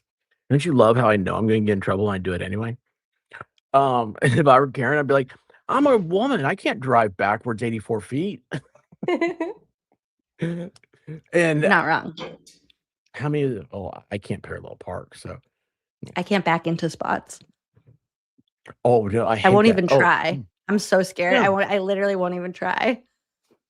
Like No, when I'm I not pull going into to. a parking lot and there are like a bunch of cars backed into spots, I'm like, I'm going to a different parking lot. This is weird. I don't like people that back into spots because they always go past the spot, and I'm thinking, oh, good, I can get it, and then they back up. Yeah. Makes me so- Okay, we got to go back to Hank because we're finishing this tonight. Yeah, we are. Boom, go. 25. This is a little. Okay. So this is when things started to go really off the rails. In my imaginary world of theirs, You draw that bunny. in this scene, oh yeah, and by the way, also Lally had a diary too, which I guess we'll have to watch next time. So in this now, Hank is in my mind, this is not in real life. In my mind, Hank is now in Morrissey's office getting reamed out, and Lally gets a hold of Hank's diary and writes this entry in Hank's diary. But this is Lally speaking, as you can see by Lally's font. Embarrassing. This is the day that Adam Lally got a hold of my diary, but it's in here, so I guess I have to read it. Hi, loser. Dear Hank's diary. It's me, Lally. Look at me. I'm the captain now. Oh, wait, you can't because you're in Morrissey's office getting screamed at. Ha, ha, ha, ha, ha. I did not like that. On the first day of this trial, you told me I was not allowed to speak. You said my only job was to look up every word in the dictionary Elise said that I didn't know. Well, I don't mean to be hyperbolic, but you have expeditiously ameliorated my lexicon while you've perpetrated atrocious mendacity. Translation? Yeah, maybe Rentschler admitted that he laughed at me over a ham sandwich last year, but today he laughed directly in your face in front of everybody. And maybe I asked who, if anyone, was driving the ambulance, but at least I never asked a witness what their theory was about who planted the evidence. That wasn't good. At least I didn't have back-to-back experts say over and over there was no collision, and still you kept asking about one tiny hair and a straw. Good luck in closing. Here, you can borrow an Elise word. Untethered. Hope you don't choke on it. Free Karen Reed. F you. Adam Rockstar Lally. P.S. Ha ha ha ha ha ha ha. You're not even calling your stupid new friend Juddy back, and he told me he's keeping the Lexus and you have to pay for it. June 13th. Okay. So I love we're gonna Lally finish now. by watching Rentschler. I also imagine Lally writing like this. He's got the. Listen, my children. Oh, that's not right. Oh, this is so funny. Okay. This is Rentschler. He's also from ARCA, who works with Dr. Wolf. He closed ham out the sandwich. trial. Yes. Questions, Mr. And the kids, birthday. Happy birthday, Kai. Portray yourself as independent as far as your arrangements were concerned and coming out here. No, I don't think so, because there was no need to, because it was independent. When you had conversations with the defense, did they offer to give you transportation assistance getting here? They provided a ride to and from the airport, yes. Did you tell the defense that you prefer to take an Uber so that it would appear independent to a jury? No, because I didn't take an Uber. I took the ride. If I wanted to appear independent, then I would have taken an Uber. Have a conversation about it, that you were thinking about taking an Uber. It didn't even cross my mind, sir. And then after you testified, did you stay independent? What do you mean independent? Did you create a have any bias. Do you have memory issues, sir? Any bias? Bias. Yeah. What do you mean? Did I have any bias? After you testified, where did you go? Well, I was waiting for my ride, and to get back to the airport, they had to take other people. And so they were having a lunch afterwards, and they said, come have a sandwich, and then your ride will take you to the airport. So I went, and I had a ham sandwich. You had a ham sandwich. Did you testify at some point that after you had something to eat, you just stood in the corner? I did. I sat at a table, ate, and then went over and literally stood in the corner waiting for my ride. When you sat at the table and eat, did you just eat your ham sandwich, or did more go on? I ate. People were talking. I really didn't talk much at all. Did you listen? Did you Certainly, I'm listen? sure I did, sir. Did you laugh a lot? I assume if something funny was said, I probably laughed. Did you talk about the testimony? I don't, at this point, I don't even remember. Let me alert you to something. When you Let were me there alert you. at the luncheon, did you see a camera crew I believe I did, yes, sir.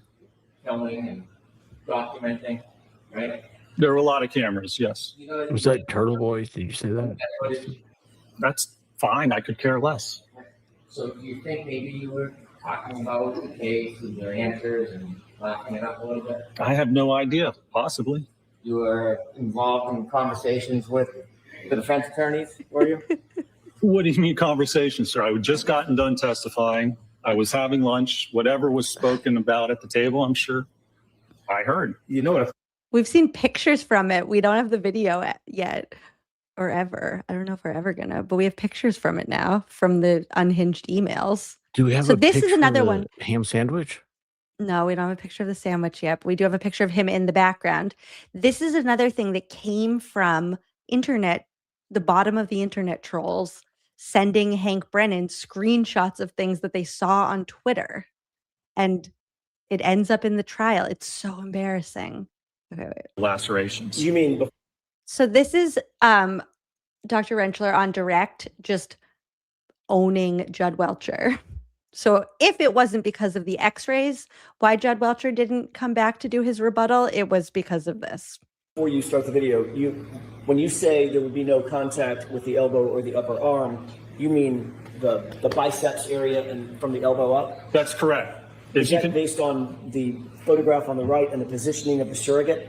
Exactly. You can see right now, if the car just backed directly straight back, it would not contact the elbow or the upper arm. Before you play the video, what did you note when the car from the angle to the right of the video on the right? What did you note as the car, just before the car starts to make contact with the surrogate? I do want to know what it looks like. So in order to get that pattern on the arm, right as the car contacts the arm, the surrogate pushes his elbow forward, leans into the car against the light, and then rolls off. Can you play that for us, please?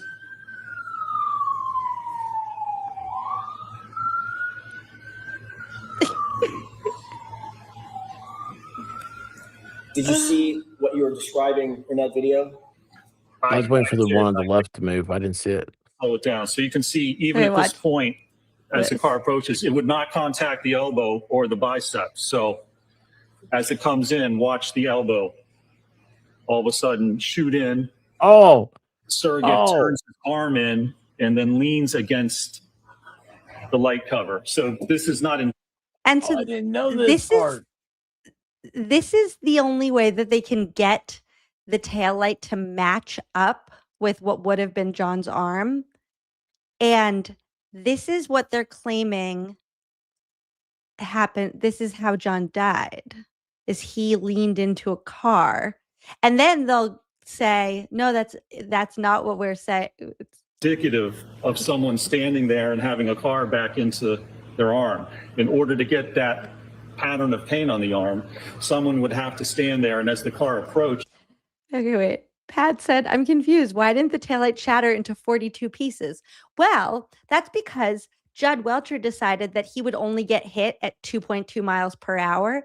And when asked why they didn't do it like at speed, he said, because I wasn't going to get hit by a car at 24 miles per hour. To which I say, if Judd won't get hit, they must acquit. In contact with their arm, they would have to actually push their arm forward and lean into it. to get that paint pattern. Is that, in your view, proper scientific testing? Sustained. Let's move to the next slide, please. What is So there was that. Then, You were asked about whether or not. okay. This is the final recross of the final witness. So this is Hank's like last chance. He's up there doing the recross of the final witness, the final chance for him to like make an impression before closing statements. And this is how he uses his last 2 minutes with a witness. Any plastic taillight shards were found near Mr. O'Keefe's body. Do you know the limits of the search that the Canton Police Department did around Mr. O'Keefe's body? How small of an area they searched when they first went there? I do not know, sir. Did you ever see a video of somebody with a leaf blower blowing snow off the ground? I did see that, yes. And did you see the confined area in which that happened? Well, I mean, I saw the area where he was blowing with the leaf blower. Have you seen any information or evidence whatsoever that the pieces of taillight that were found after that search, have you seen any evidence that they were found in that exact area, or were they found in different areas on the lot? I'd have to go back and look. I don't recall specifically. So when there was a snow blower or a leaf blower search in that area, there would not be a piece of plastic taillight to find if it was never there, would there be? If it wasn't there, you wouldn't find it? Is that what you're saying? That's what I'm saying. Sure. Okay. Did you notice in the injuries to Mr. O'Keefe, most of them are on the right side of his body? Well, we have the abrasions and then a 0.5 centimeter abrasion. And then we have the laceration and scuff on the left side. And then the skull fracture, it's a little bit to the right, but it's mainly on the back of the head. And the bruise on his knee? That's the 0.5 centimeter. It's not a bruise. It's a 0.5 centimeter abrasions, about an 1/8 of an inch. When you're conducting an investigation or you're doing your analysis and you keep saying the physics, do you add a little bit of common sense in the equation when you're considering the evidence? Well, you can sit back or step back and look at whether what someone's claiming makes sense in the bigger picture. So when you have common sense and you look at the big picture, it's not just physics. It's considering all of the evidence, right? Well, it depends what you're looking at. To certain parts of it, the biomechanical analysis, you look at the physics. It tells you what it is. I mean, if you don't like it and you don't think it fits, well, sorry, it is what it is. That's the science. So you have to step back. I mean, you can look at it the bigger picture if things make sense. You know, if somebody was standing on the side of the road with their arm like this while an SUV backed up at them and they didn't flinch or they didn't put their arm up, that's kind of the smell test bigger picture that doesn't make sense. But the physics, you can't deny it. You have to accept what science tells you. Yeah, tonight. That's the line we were laughing about in the documentary. It's one of your answers that we were all celebrating, isn't it? Objection. Isn't it? The objection sustained. How'd that taillight break, sir? How'd it break that way? I don't know. There's no evidence of how it broke. I was into their objection door. That's how he ended. How did the taillight break? There's no evidence how it broke. I have no further questions. That's the end. That's the last witness. That's his whole case. Smell test by the court reporter. Okay, so then this is when I went really off the rails. Enjoy Hank's 25. Dear Diary. Ugh, I chickened out. I wrote the best closing song, but at the last second, I got too nervous to sing. I'll share it for you here. Of course. Oh yeah. Trigger warning. I'm going to sing the entire song now. Enjoy. It's to the tune of Graduation, Friends Forever by Vitamin C. I also want to be really clear. When I wrote this, I was not ever planning to record a video of it. So we talked 4 days about how long to die, but it didn't even happen. You heard Jessica Hyde. Not the part about the pizza and fries. I mean the part where it was in the wall files. Dr. Welcher left. He was supposed to come back, but we didn't even need him after ARCA was whack. They used Signal to communicate. and ate a ham sandwich after court one day. Karen reversed and didn't slow down. It happened so fast like a film without sound, and I keep thinking how John never knew that hearing Bella's mom, she would lose her cool. As the trial ends, we remember Barrows lied not, Kelly Dever. I know our times changed to whatever, but cops can't solve crimes in bad weather. Now you have a big job, so forget Shano's money. When you look back now, his CV's just funny. Do you still remember everything you learned in school? He found the SD card so you can stop being cruel. Did brainy Squirty Bello even know what to do? She had her eyes closed, didn't know John lost a shoe. So don't think too hard, don't even try. Just tell Miss Reed to say goodbye. As the trial ends, we remember Barrows lied not, Kelly Dever. I know our times changed to whatever, but cops can't solve crime in bad weather. I probably should have sung it because the jury didn't come back with a verdict today. Maybe I'll serenade them on Monday. XOXO, Hank.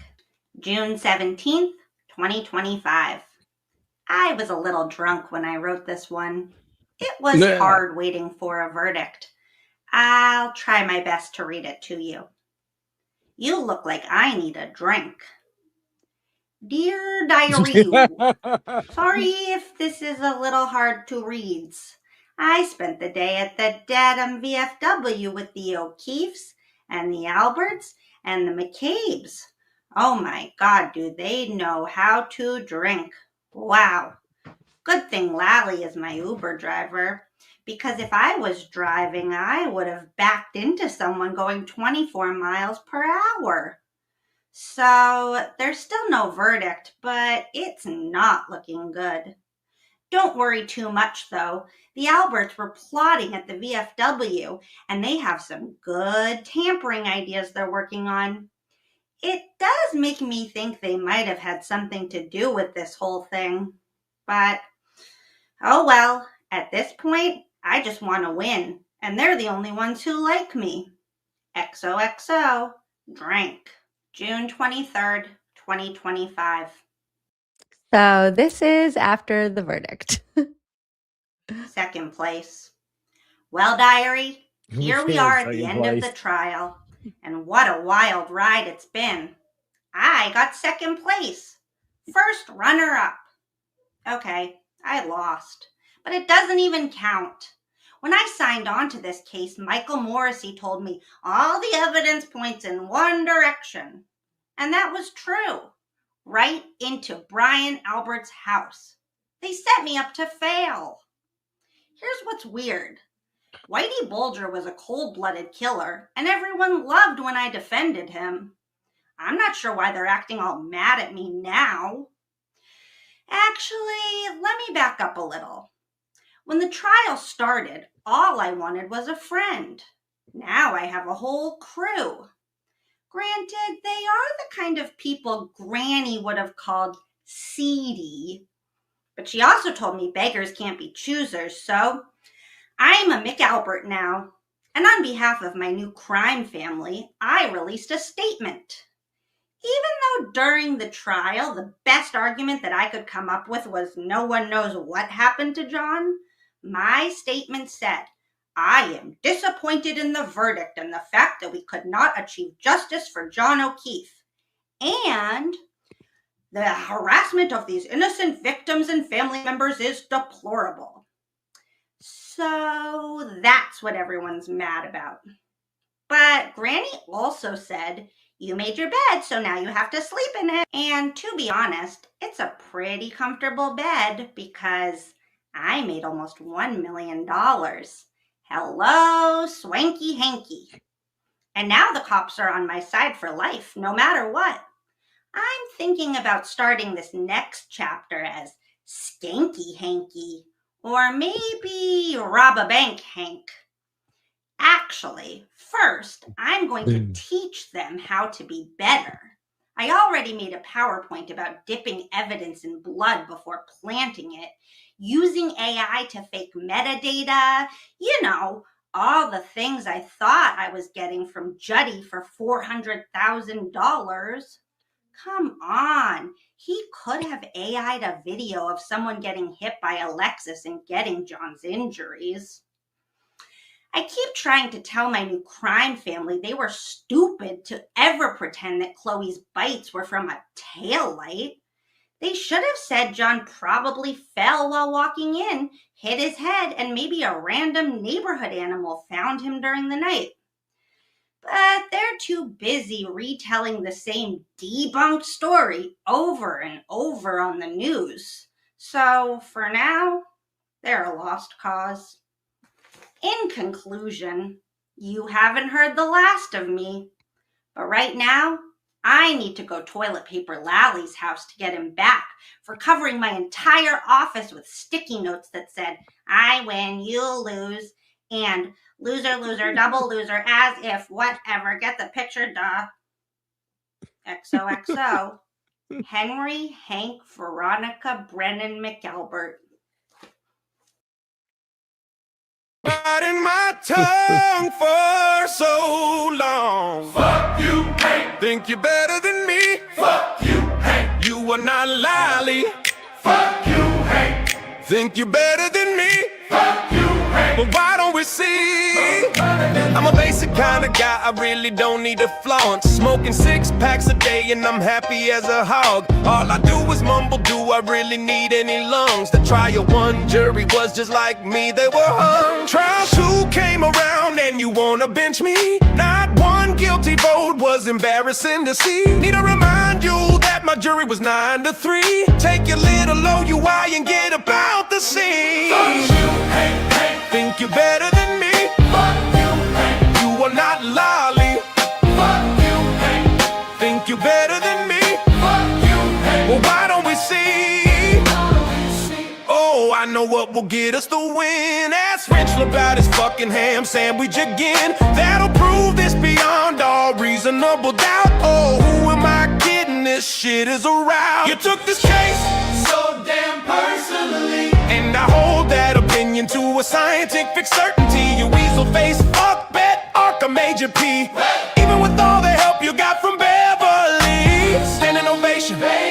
What a robust cross. Psych. Your nerdy ass looks so fucking lost. Just think, $500,000 was all it cost to get our asses kicked in the fucking law. Fuck you, hey, hey. Think you're better than me? Fuck you, hey. You are not Lolly. Fuck you, hey.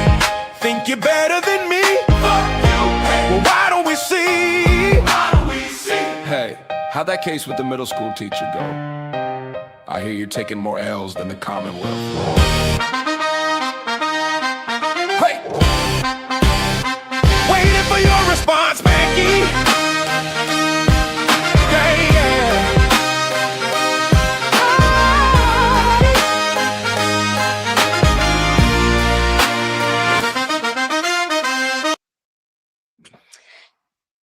And that's Hank. Now you understand him. Is the I Whitey to answer Bulger your trial guys- online? That's a good question. Oh my gosh, can we do a Seems like squirrel it should school about the mob? Oh, that'd be awesome. I actually You might don't have to think see a they had movie. cameras in courtrooms when he went to. I don't know. Was it federal? Wait, I need to answer the question in the chat first about the microphone. I just looked everywhere for it. I have no idea where it is. It's a hair iron. Now I kind of wish I knew where it was because I liked that thing. I forgot that it existed. It was like a It was a little, straightener, like, right? portable, yeah, like a straightener. It was like a Oh, was that that brush. work on gas? Propane? I just found out they made propane ones not long ago. The hair flattener, Propane, right? a propane hair flattener. Yeah. Oh, that's what it was. It was federal. It was Thank you, Romy. Romy knows everything. Yeah, Romy's cool. So yeah, now you know Hank. Hi, Andrea. Welcome. Sorry you got timed out. Did you time her out? Any questions? No, not me. Any questions about Hank? What's he doing now?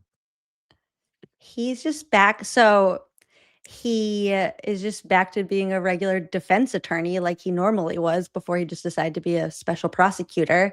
And he defended a case recently. There was a woman on trial named Lucy Medina who had been, it's like a really sad story, but basically she had been in like a very abusive relationship for a very long time and fought back one night. And her husband survived. She's still with him. And she was arrested and tried for attempted murder, and he defended her. And actually, do you want to see I put together a video comparing Yeah, I want to see it. his. Yeah, I'm going to show you this. I feel like this was good. I put together a video of his prosecution of Karen versus his defense of Lucy Medina, and it was. They're two very different things. I don't have it saved, so hold on. We're just going to watch it on YouTube because I don't feel like having to deal with trying to download it. I don't know why I don't like showing things from YouTube. It like always feels weird pulling it up on YouTube, you know? I know it's not weird. No. Why? I don't know. Do you keep copies of what you make? No. Because I feel like I can always find it somewhere else. So then it's like, why deal with that?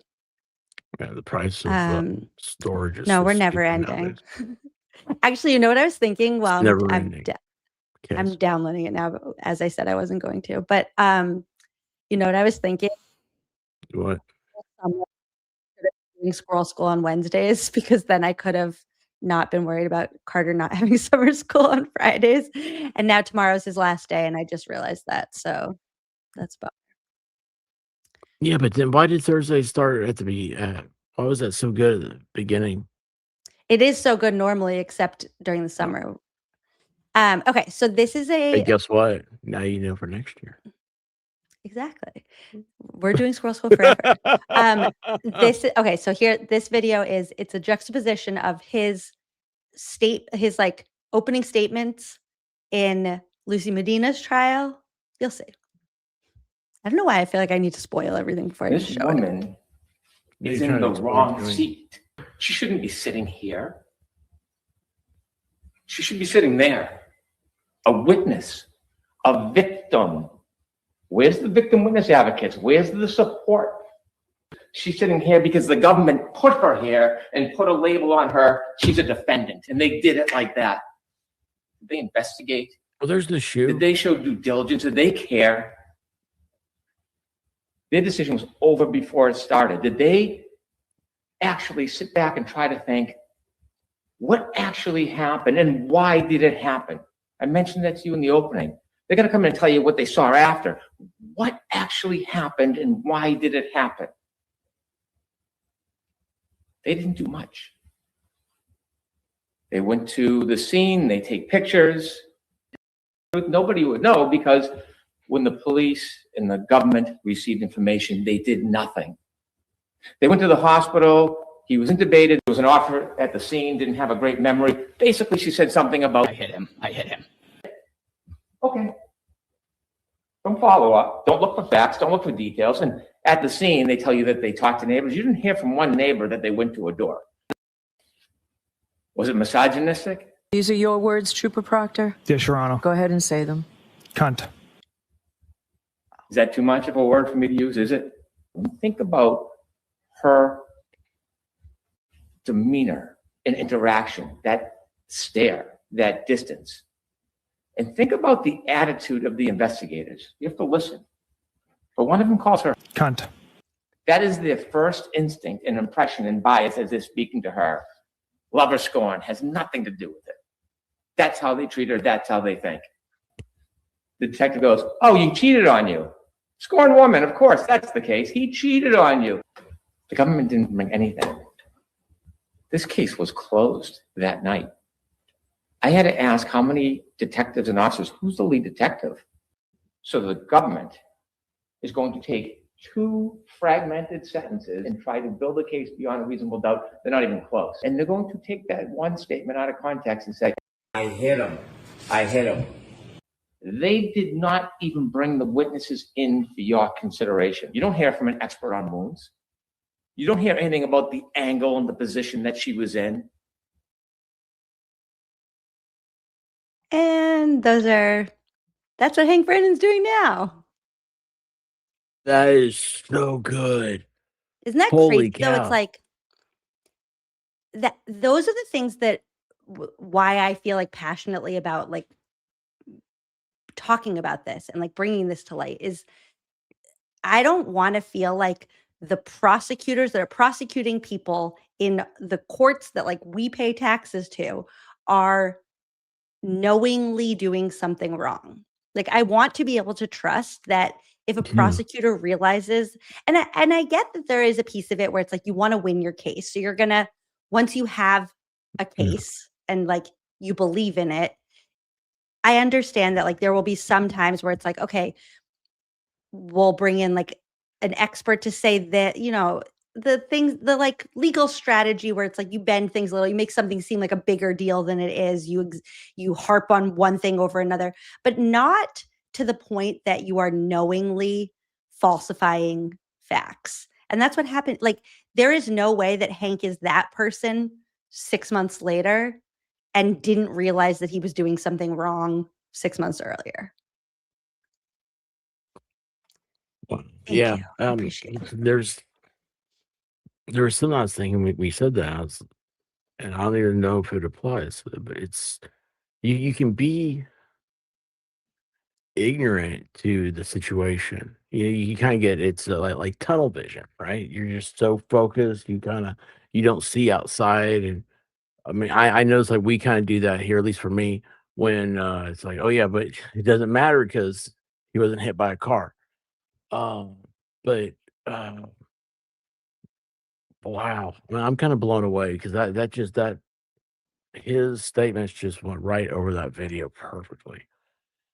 Yeah, it's so weird. It was like he was talking about Karen. He could have been a part of the team. Well, and his even when I was putting that together, like the way he says, I hit him in juxtaposed with his own voice, like even his tone of voice, that was a different person. He was like softer, he was caring, like so I mean, the whole Lucy Medina like situation, even aside from like the fact that she was being wrongfully accused, like that was the other thing is that he defended her, so she was found not guilty. But she is like truly just like a broken person because of what her husband has put her through. And she was like shaking and sobbing on the stand. I mean, not on the stand, in the box. She didn't take the stand. And he was like getting her tissues as he was doing his opening statements. Like he saw that she was crying and he was like, took such good care of her and like truly cared about, like had a heart and like cared. And it's like, why don't you have that for Karen? Why didn't you see Karen just because you're like against her in your position? Like, this is not justice. No, That's he's how I over feel there right now with like, putting the hoodie in the frame in. right. And yeah, like that's just where I have a hard time with. You think they put the hoodie in the frame to try to conceal that looks like cuts instead of tears? I think he put the hoodie in the frame to like act like, oh, this is like we preserved this. It hasn't been anywhere else. Like trying to make it look really official. I don't know. I mean, the whole thing was so odd. I told you, like, so I have a friend who like knows Hank, and he said that Hank truly. This is his claim, is that Hank truly didn't know that he was like lying in that moment. That like Lally had told him that those were cuts and that those were holes in the hoodie, and he just kind of blindly believed it. And that when it was like exposed, his words are that like Hank said he felt like he was going to throw up in the courtroom at that when he goes up and says like, it appears I made a mistake. But if that were true, and if you were like a truly honest and like person with integrity, he would have said like, it appears I made a mistake, and like I've made a mistake. This whole thing is a mistake. This whole prosecution is a mistake. Like he was just such a weasel with everything, like trying to He'd have agreed to the exclude mistrial. every right and trying to What exclude would have happened every then? expert. Yeah, it's just like not a good, a real prosecutor, like the prosecutors that get into their job for the right reason want to prosecute the right person. Like they're in that job because they don't want like murderers walking free and don't want to like be living in the same neighborhood as somebody who could throw a person away as if they were trash. And everybody who touched this case through the Norfolk Ideally, County yeah. District Attorney's Office is complicit in the fact that number one, there's been no justice for John O'Keefe. Number two, they've misrepresented the facts of the case to John's family. And that's why we need to elect Adam Deitch on September 1st. Speaking of, before I forget, you guys, Mizzy and I are hosting a fundraiser for Adam Deitch this Saturday starting at 2:00. It's going to go like 2:00 basically to forever. We have such a good lineup of guests that are going to be there. And the forensic girls are really mad again. So you should show up just because they're such dweebs about it. They're like, they're all mad all over again. They're like, we asked Adam Deitch to come on our show and he said maybe later. And then he's going on Emily's show for the second time. They're all whining about it online. So You know, these people are. I like this idea. I'm am adding this. flagrant. That's good. You shouldn't know who they are. They're losers. Like truly the definition of losers. Next week I'd fit that for definition. Squirrel School, we're going to watch Lally's diary. And then that's quick because Lally only got to talk like 7 times during the trial. So then we'll learn about the foreman, who's amazing. I'm obsessed with him. I Also, kind of Fervent, like you could make Lally. that foreman song. What? I kind of like Lally now because of his entry into the journal diary. Yeah, we'll see if you I've like him got after to next be week. serious. I've got to be honest with you. Like I was like, yeah, man, go. And I'm watching you. That you really have talent. That was awesome. That was absolutely awesome. Thank you. Thank you. So can we talk about the jacket before we go? The sparkly jacket. Yeah. Sequins? What I about like it? that. Thanks. Did I you have get a it for whole karaoke or did you get that for like no, New I have a Year's? whole box of like kindergarten stuff. I taught kindergarten. So that's why I have bows. That's why I have sparkly stuff. That's why you don't even want to know what else is in that box. I have like an Olaf Oh my. costume. I have A what someday I'll do a costume? fashion show. I'll show you like from Frozen. I don't know. Oh, I've We had never like seen that. Spirit Week.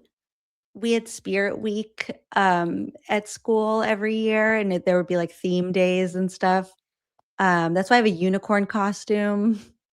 I don't know. I just have a whole bunch of random stuff. Yeah, dress up box. That's what it is. Lally's diary foreman. I Cosplay. need to write that before. Yeah, and I have all my like teaching T-shirts. I have a So bunch of is it stuff. true? It is Box true of childhood about magic. how school teachers always have sweaters that have like intricate things on, like Halloween sweater, and it's like got ghost and like a haunted house and stuff. Like I never you had know what I'm talking- that. every teacher Um, wears sweaters that are all like I don't know what the word is I'm looking for. If I see you a know what teacher sweater, I can tell you. So, okay, Wild Goose said kindergarten is good practice for Squirrel School. You know what this does remind me of is during the pandemic, we had to teach on Zoom. So I taught 16 kindergartners on a Zoom screen. It was the craziest time. I can't imagine that they paying attention. How did nap time work? We didn't have it. I worked at so I taught at a charter school. When you picture kindergarten, it's not what I taught. So like my school hours were 8:30 to 4. No, sorry, 7:30 to 4 and 7:30 to 4:20. I've been away from it for a few years. 7:30 to 4:20. And my school is like very focused on academics. It was like super strict in terms of like rules and expectations for the kids. It was the only place I taught there for 13 years. It was the only place I like knew, but it wasn't like cutesy kindergarten with like go get your nap time rug square and that kind of stuff. I'm in kindergarten And city, so it wasn't cutesy either. oh yeah. But what I was going to say about teaching on Zoom, we still did Spirit Week, even when we were teaching on Zoom. No, you know when we did this? Okay, you know the part. So the like March 13th, 2020 was like the day that like COVID shut down the world, and then from March to June of that year, schools hadn't figured out yet like what we were supposed to do, like how we were supposed to teach. So we were making YouTube videos. That was like my intro to like doing YouTube. There was like 4 teachers on my team, and we each took a subject. So I was making like phonics videos for kids on YouTube, and during that time we had we had Spirit Week. So I was just like in my house. It was like Hawaiian Day, and I had like a sun hat and like a lays on while I'm being like, okay, everybody, today's like we're gonna practice reading words that Were you a have like hula girl? yeah. That'd be cool. I'll pull up pictures of it sometimes. It was really funny. I wouldn't be tardy that day. So like you did hooked on phonics, or not hooked on phonics, but you did a phonics thing because I know a lot of people that could probably use that lesson. Yeah. Actually, I have a If you friend guys of mine ever that he learned whole word. My mother-in-law was a if you whole guys word speaker too. Those are weird. I love that you know the difference. And then there's like successive blending, whole word blending. There's a whole bunch of different. Now, hold on, explain that to me. There's a whole, see, I don't know a whole bunch. I know So whole word was very shocking to me when my friend it was in law school, and this guy was like, I can't say this. Like he really struggled. Like a professor called on him and he couldn't figure out what the word was that he was reading. You know, it's the first time he's seen Latin and tried to like pronunciate it. And the professor like, what's wrong with you? I mean, you gotta do it. It's like this. And he said, Sir, I learned whole word. I don't know.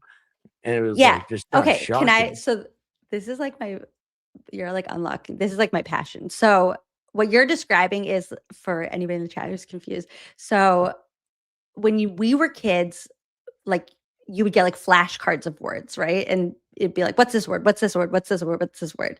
Turns out that's really bad. That's like the worst way to learn how to read, because say you memorize 7 words and it's like dog, cat, house, mouse, lip.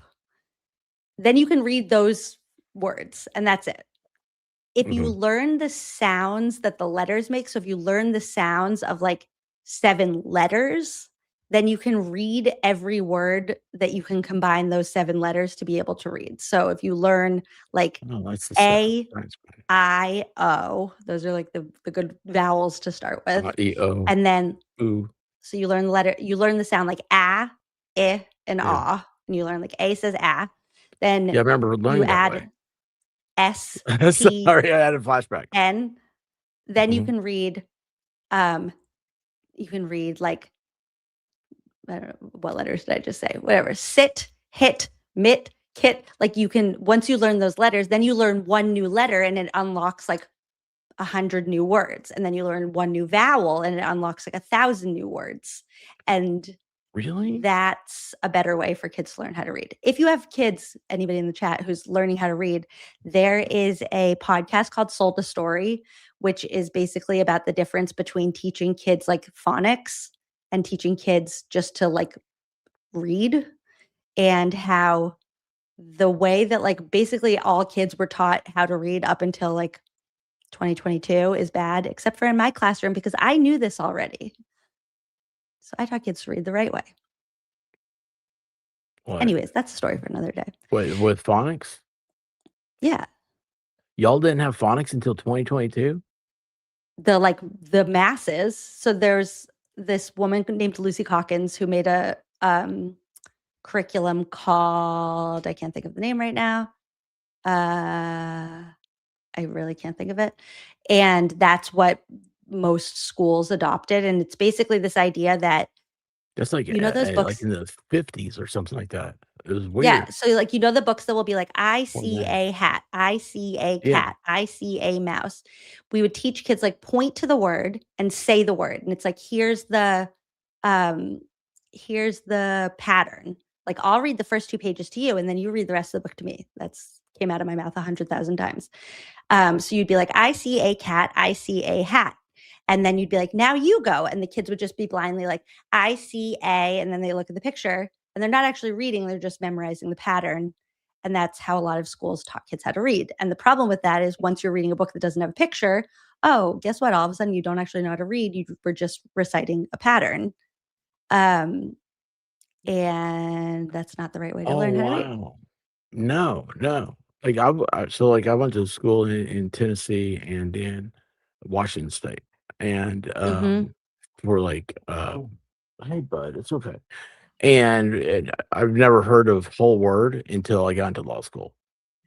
And then we found out that my mother-in-law was a whole word because like my wife never really mentioned it or like it wasn't a thing for her. And then there were like little things I was like, "Are you a whole word reader?" And she kind of it's like, she just I know how to read. What are you talking about? Right. And I had a shirt on, so it's a like Tennessee as a Southeastern Conference football. One of our rivals is the University of Kentucky, and I had a T-shirt on that said more like Kentucky. It's more like Kentucky. And my wife asked her to read it, and she said, "Do you see expert shirt?" And she's like, "Yeah." It's like, "Do you know what that means?" She goes, "Yeah, I do." She says, "Read it for me, Mom."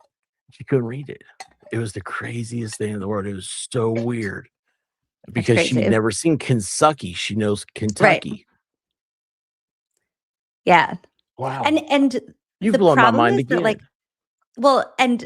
the interesting thing, I mean, this is like where like brain science comes in, where it's like it does work for some people. For some people, eventually you just like see a bunch of words and know how to read them. And it's like there's no kind of I read really early. Like my mom said, like she would like read it was Hop on Pop. She would like read me Hop on Pop every night. And then like one day I just like took over reading it. And then I just like knew how to read. And there wasn't really like a process of like how I figured. It was just like I just liked reading and then I just started reading. Um Oh wow, I never thought about that. I don't remember.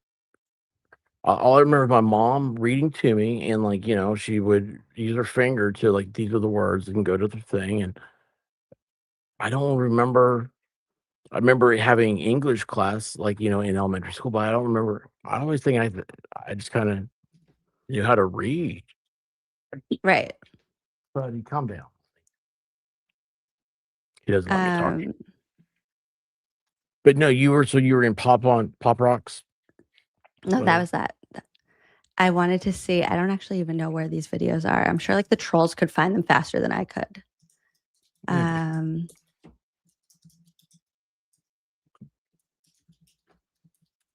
You gotta lay down. I really don't even remember how we saved them. What did I save them as?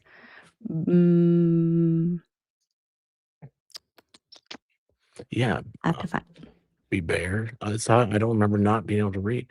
Now, here's something about whole word, y'all, is impeccable spellers. Impeccable spellers. Yeah, I'm trying to figure out how the word goes. I really can't spell because of computers.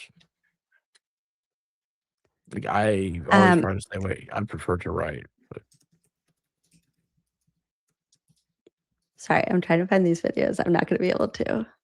Hold on. no, ma'am. You're not getting any more. You just got one. Sorry, she's in here throwing a Kong. So they know that I got, that's a way. This is what they know that they got. Our peanut butter cup dog treats. And they really like those. And then, no, ma'am. You just had one. You came in here and got one. He didn't get one. Here you go. You have a nerd. You gotta go get it. Nerd too. Sorry. That's what I do No, all keep day. talking for like 2 minutes while I do this. Show you. So what y'all how about like language? Like I cannot do a foreign language, y'all. Like that's I've taken French and Spanish and horrible. Now like Latin. I love Latin. I love the maybe it's the history of it or something. I don't know. But I cannot pronounce it. Cannot pronounce anything. So like when there's like a simple legal term that is Latin, I I'll be like, no, what are you talking about? What was that? Oh yeah. So like I know what it means, but just because I can't pronounce it, I just gave up. So Wait, shows I have your one dog. video I used to have a where dog cam. this is so ridiculous. I have one video where it's like going through all of their like distance learning videos. These are so silly. Yeah. Show us your dog. I don't know if I have a picture.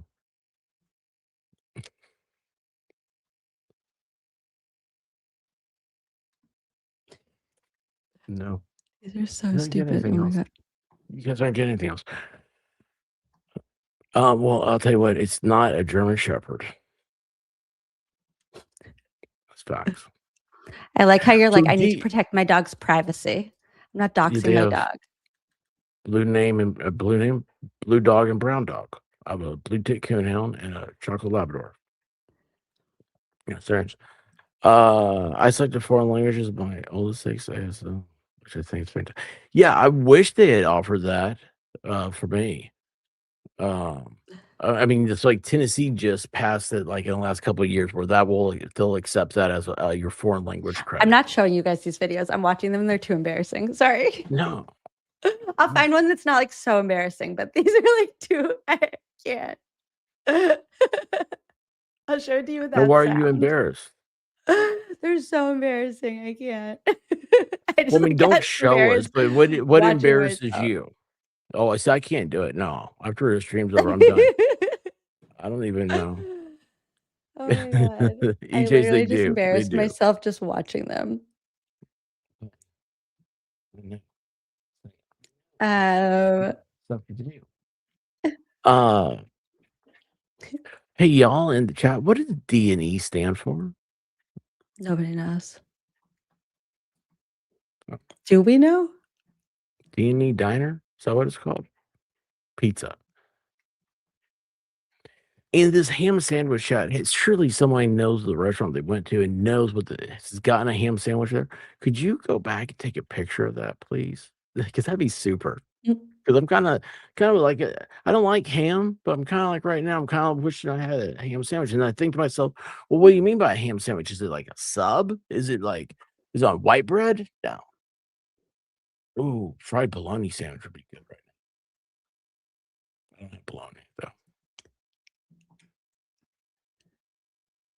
Oh, I used to give like shout outs to kids. Okay. I'll find you one. I'll share one with you guys sometime. I'll make it members only. I'll share it with you guys sometime. They're too embarrassing. I need to find one that's not like so embarrassing. I know, but it's like, So what you do is you find somebody who's done one that you like, and you say, okay, just imagine me doing this. This is what I did.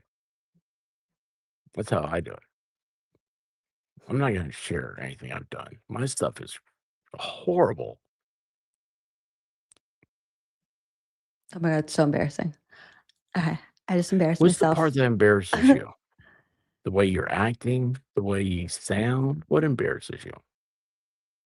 I don't know. It's just like another, like, I don't know. It's just like a different Oh, you're lifetime. looking at yourself thinking, boy, I was so full of innocence back then. YouTube, oh, this is exciting. This is a great way to learn. What an innocent thought that was. Okay, here. Hold on. This is where I'm going over their distance learning videos. I mean, distance learning materials. This is going to be awful. This isn't actually teaching anything, though. The Violation. teaching ones are weird.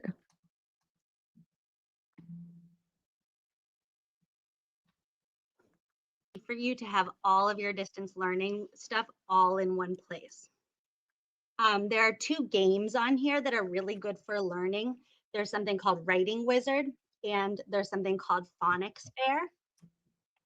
All of your Why iPads isn't this your studio? stylus pen, and we we want want you you using your stylus pen and not just your Why finger won't like that go this, away? so that you can use your pen, The volume? touch everything on the This screen. thing, why Tap won't it go outside of it? away? Yeah. In your Tap hand, outside of it. it's It won't go strong, away. so I you nice am. and neat handwriting. Mhm. That's your iPad. Then everybody's gonna get a bag that looks like this. And there's a lot of good stuff in your bag. So inside your bag, you have a blue folder. You look so mature and serious back then. In here, there's paper to practice writing your first name and your last name in nice, neat handwriting. There's a book that we're going to work on all together called Let's Learn the Alphabet. So we don't want you to start this by yourself. We're going to tell you when we're learning what pages to work on. Then there are some really special papers in here that have a lot of the wall cards that you would have seen in your classroom.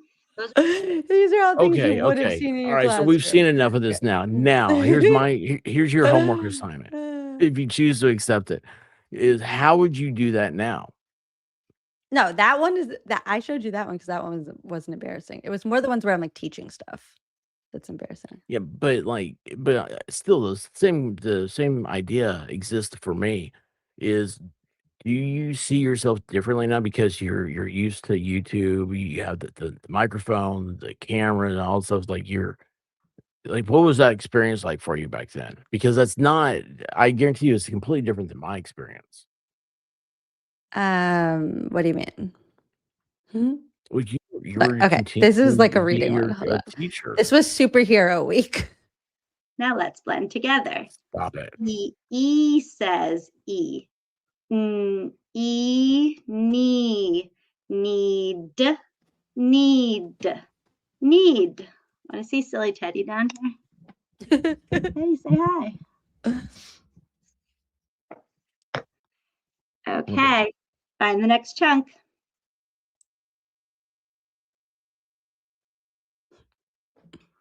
And let's blend together.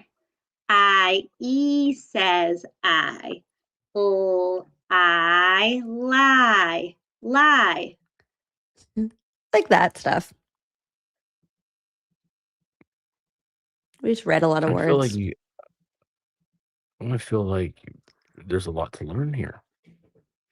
You want to learn some blending? Did they have a chat? I mean, how did that work? Yeah, it's like baby talk. Well, okay, so that was actually really funny. So when I taught on Zoom, like there was a chat, like it was the same Zoom that like adults use, but I don't use Zoom. 90% of my kids didn't know how to read or write or type yet. And then I had this one little girl, oh my gosh, I can't even think of her name right now. And from like the very first day of school, she was like private chatting me. She was like, "Hi, Miss, blah, blah, you look beautiful today." And I was like, wait, you know how to write? Like, what are we doing here? So I used to just do conferences with her, like at the end of the day, where we would just like chit chat and like type to each other. It was fun. I have videos of, but I guess I can't show you guys. I have videos of the kids on Zoom. No, you can't show that. No, just realized that as I was saying it. That's crazy. That's awesome. I have a video where I was teaching the kids on Zoom and we were brainstorming words that start with like the consonant blend GR. And I called in this one little girl, Amelia. Great. And what'd you just say? Great. Wait, so that's literally what she said too. Oh my God, did you just read my mind? But what kind of great do you mean? It's a word. Starts with GR. Yeah, but like, what do you mean great? Yeah, but like, okay, but use it in a sentence. It's great being here with you. Okay, so that's what I thought too. So Amelia said great, and I said great, like, oh yeah, that's a great word. And she goes, no, great, like grate a potato. Oh, that is a good one too. She meant great, like GRATE, grate a potato. I was looking for my grater last night because I froze not cottage cheese, cream cheese for these silly beasts. Oh, And look at this. What I was gonna do was grate it over their food because it's a just little me. treat like sprinkles. I love that. Look at this. I'm being just what she threw at me. I wish I knew how much this weighs. She threw it, hit my foot. No, you're not getting one. You just had one. It's too late. You don't want it in the middle of the night anyway. Yeah. Grate a potato. Yeah, Yeah, when she said grate a potato, that like stuck with me forever. That's Kids say the awesome. funniest things. Like, yeah. In kindergarten, we had to come up with P words, and it got to me. I said petrified, and my teacher was like, "What? Oh, Like, how do you know the word petrified?" congratulations.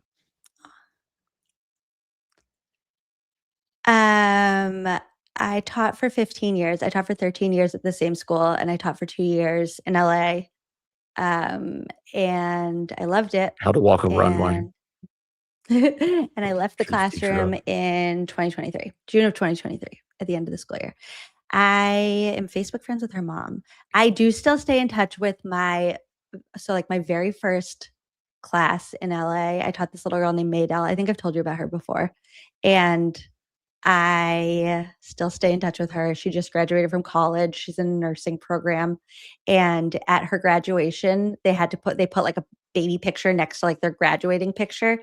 And she put a picture that I took of her in my classroom when she was in preschool. And it was like the wildest thing. She sent me a picture of it. And I was like, I remember taking that picture. Like, I remember where I was sitting. I remember like what you said when I took this picture. And it is crazy to me now that like she just graduated from college and like I haven't, I still feel like I'm like 20. Yeah. Yeah, why It's wouldn't you? crazy. Time is an invention of the devil. Actually, I wonder if Heather, who just said she retired, understands this. I miss teaching. Like, I miss being with my students in my classroom. Like, I miss sitting with them and like I miss the actual like teaching my students. I don't miss like being a teacher in a school where you're like required to do a lot of like extra paperwork nonsense that has nothing to do with teaching. Bureaucracy. And yeah, like we had to they changed curriculums. Like when I started teaching at my school, it was kind of like at the cutting edge of like charter schools and this idea that like charter schools are kind of like independent from being mandated by like a bigger curriculum, and we were allowed to like try to do whatever was best for our students in our own classrooms and individualize our teaching for like the kids that were sitting in our classroom. And I loved that. Right. And then as my school network grew, so like when I started there, we were just a K through 8. Then we added on an additional K through 5 that grew into a K through 8. We had opened a third school and then we opened a high school. And as they grew, there was more teacher turnover like across the schools. So they wanted to have more of like a set curriculum that each teacher was following. So they could just like hand the curriculum to new teachers and say like, teach this, which would be awesome if they didn't also require like veteran teachers to like go back to doing what they did at the beginning. Yeah. And I also spent a lot of time kind of fighting for the kindergartners at my school to be more hands-on. Like they wanted us to do a lot of like worksheets and stuff on paper. And I was like, I can teach kids the exact same thing and make it fun and have them be allowed to like be kids. And that didn't go over so well. So eventually I won. It was like everything was kind of a battle to get to the point where I felt like we were able to like be good teachers. That said, I never would have left teaching regardless. Then Carter was diagnosed with autism. Now I'm here. Both my parents were teachers when they met. And then my mom Really? went back to, my At mom the went same back school? to teach. No. We met at a PTA meeting. Oh. My dad was arguing with the But they hated him. But anyway, it's kind of like me. They're like, he's like, this is stupid. This is wrong. What are all the stuff you're trying to tell us to do? You know. And anyway, everybody was against him until he made his argument. Then he said like they kind of changed, and I don't know. That's This how they is met. really funny. Nandy's child went to a bilingual school, and he came home. He came home asking about leche, and she didn't know that meant milk. That's so funny. The idea that like your kid is learning a language that you don't speak. Well, I never That's thought really about funny.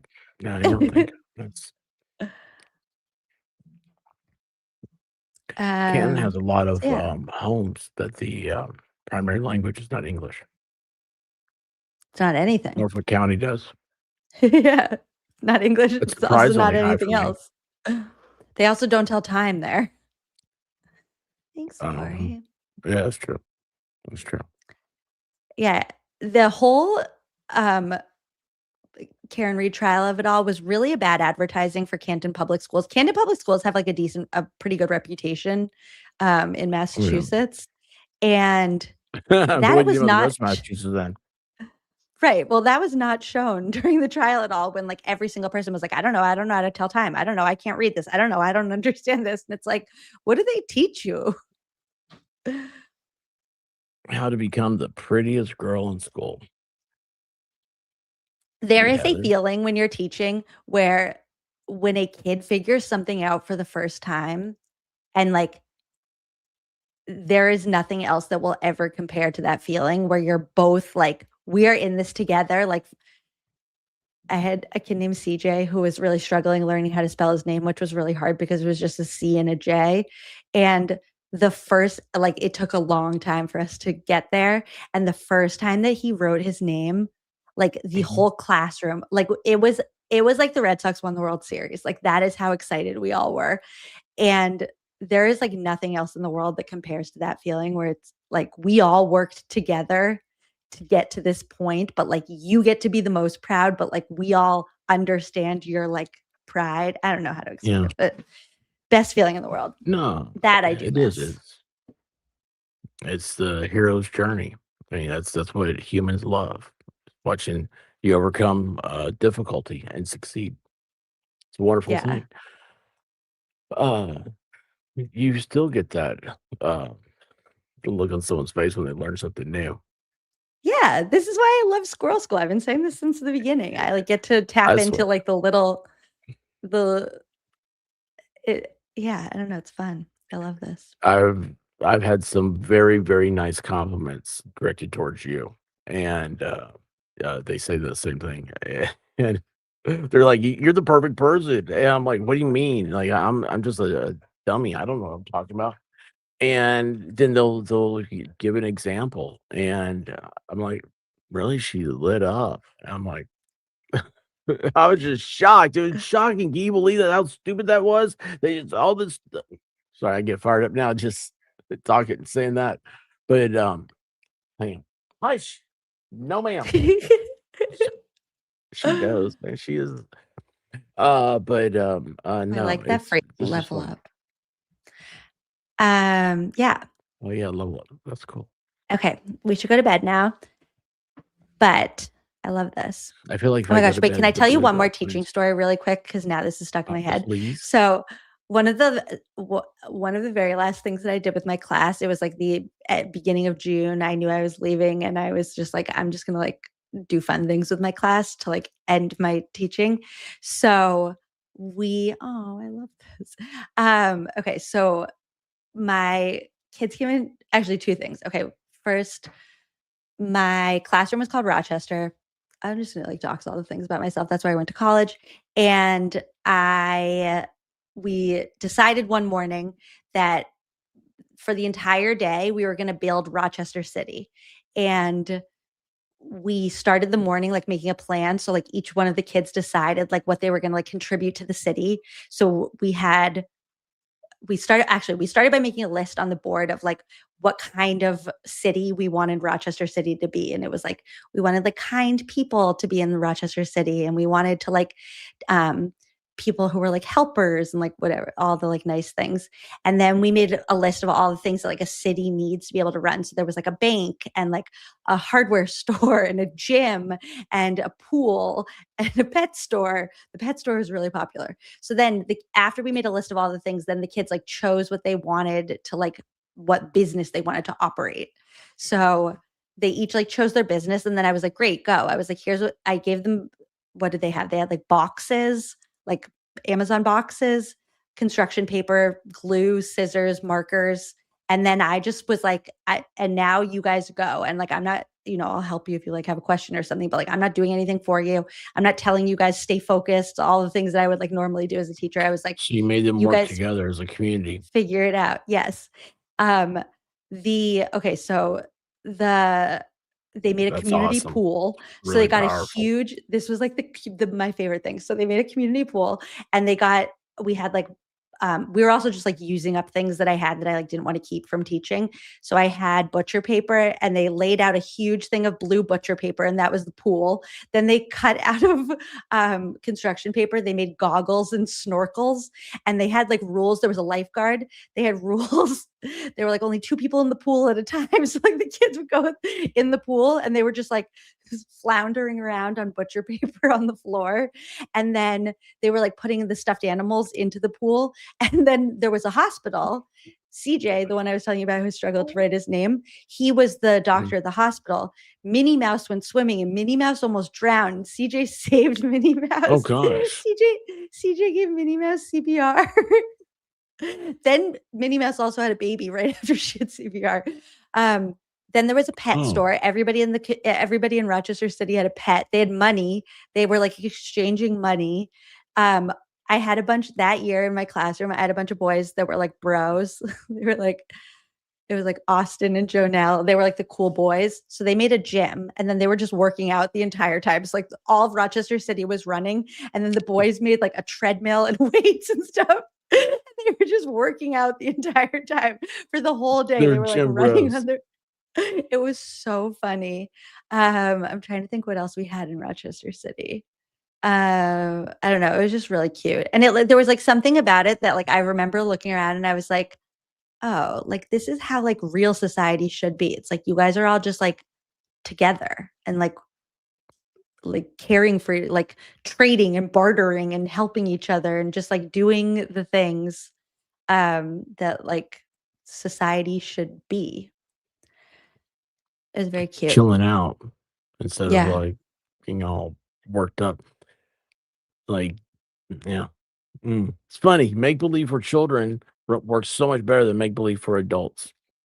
Because like the topic of internet trolls, I mean, it's all make believe. This is I don't like for me, like if I was a troll, like I don't know Karen. I don't know Massachusetts. I don't know where it is. I don't know how to get there. Why would I go there? It's fancy. I'm not going to Canada. I mean, it's like that's how far removed it is from like me. Imagine somebody in California how far removed it is. But yet, they're gonna get on here and they're gonna tell you this and that. No, it's such a weird thing. It's just a video. It's like playing a video game.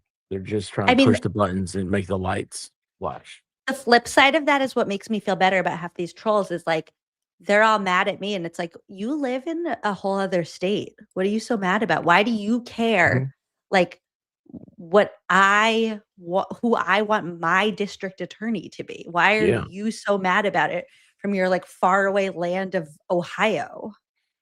Isn't that weird? That said, I do appreciate the people in Ohio that are supporting. I just don't know why you would like hate something I think there's a difference between like loving and supporting something from afar and hating something from afar. Right? Like I feel like loving and supporting something from afar like makes the world a better place and that's a good thing. Yeah. Hating something from afar just feels weird. I didn't move from LA to Massachusetts. I moved from Massachusetts I did Teach for America in LA. She's an LA chick. Yeah. No, I'm from LA woman. From Massachusetts. She grew up after college. surfing. I went to LA for 2 years. That was enough. I loved it. And I also was happy to come home. And that was fun. I had a little beach cruiser, like a little like bicycle, like a little white bicycle with a basket on the front when I lived in LA. And I lived like a 10-minute bike ride to the beach. And I used to like get home from teaching and I would like get on my little beach cruiser and ride down to the beach. It was so nice. That was best. And why did you hate that? Why'd you leave? Because Massachusetts is my home. Like my family's here. It was not, that was meant to be temporary. It was like, that was a 2-year little adventure. Then I came home. TFA, Teach for America. Teach for America. I also started dating my husband let's just like go into my whole life story. When I lived in LA, but he's from here. We went to high school together, but we weren't friends in high school. And we started dating when I was in LA and he was here. So then I moved back. You know, that's weird. That's not. Okay, I'm gonna start dating the chick down the street when she lives across the country. Yeah, okay. That's not how things work. I don't know. I came home for Thanksgiving and we like hung out. I don't know. Oh, Thanksgiving, coming over Thanksgiving is always a wild time. I ran the LA Marathon when I was there. I don't know what that I beat is. Shia LaBeouf. Anybody can beat him. I don't run, so I don't. Did you ever Who go has to the no siblings, but I don't know. what? There's no siblings, but is a sister? Casey EKG said, riddle before bed. Who has no siblings but is a sister? A nun. So, did you ever go to the gosh, what are they called? The La Brea tar pits? Did I say that right? Yeah, but I didn't. You didn't go to them? I'm so fascinated by them. Like it's just so crazy. Like I've always been fascinated ever since I was a kid, and then like I saw a YouTube video one time, and they had to shut down the road because oil was bubbling out of the sidewalk, and I was like, that is so wild. Like Beverly Hills 90210 High School, Beverly Hills High has an oil pump inside the high school that they drill for oil. Or pumping That's oil. crazy. It's just I so didn't know that. crazy, all that stuff. I also Yeah. had like I don't even know how I did anything when I was there. I was teaching. It was like my first year teaching. I was like drowning from that. I was also getting my master's for no apparent reason. Like for no good. I mean, it was good that I did it, but like now looking back, I'm like, how did I do that? I was like already drowning from getting You're single. from just starting teaching. Yeah. And then we were also like 22. So we were like going out and like having fun and staying up late and like waking up. I don't know. My life was crazy. Staying up late, California. Yeah. Chase gets it. As bad as things are in Massachusetts, I love a lot of things about Massachusetts and can't imagine living outside of New England. It's like once you're here, it's like these are where your roots are. Well, yeah, y'all have been there for like, a lot of years. Yeah. You have witches and all that stuff. Mm-hmm.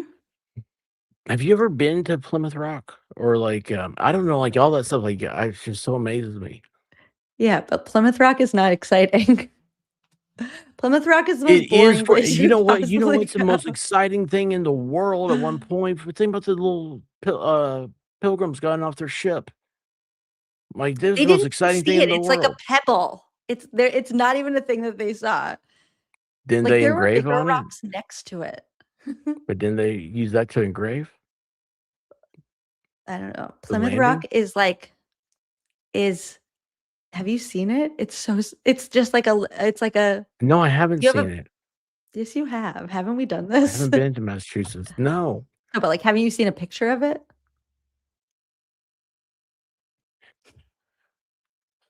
The entire United States of America was based off of people being brave enough to get there and step off a boat, trying to escape prosecution for being what they wanted to be, just want to be kindergartners building a town. It's the most powerful rock in the country. Nobody talks about going to Arizona to see a rock.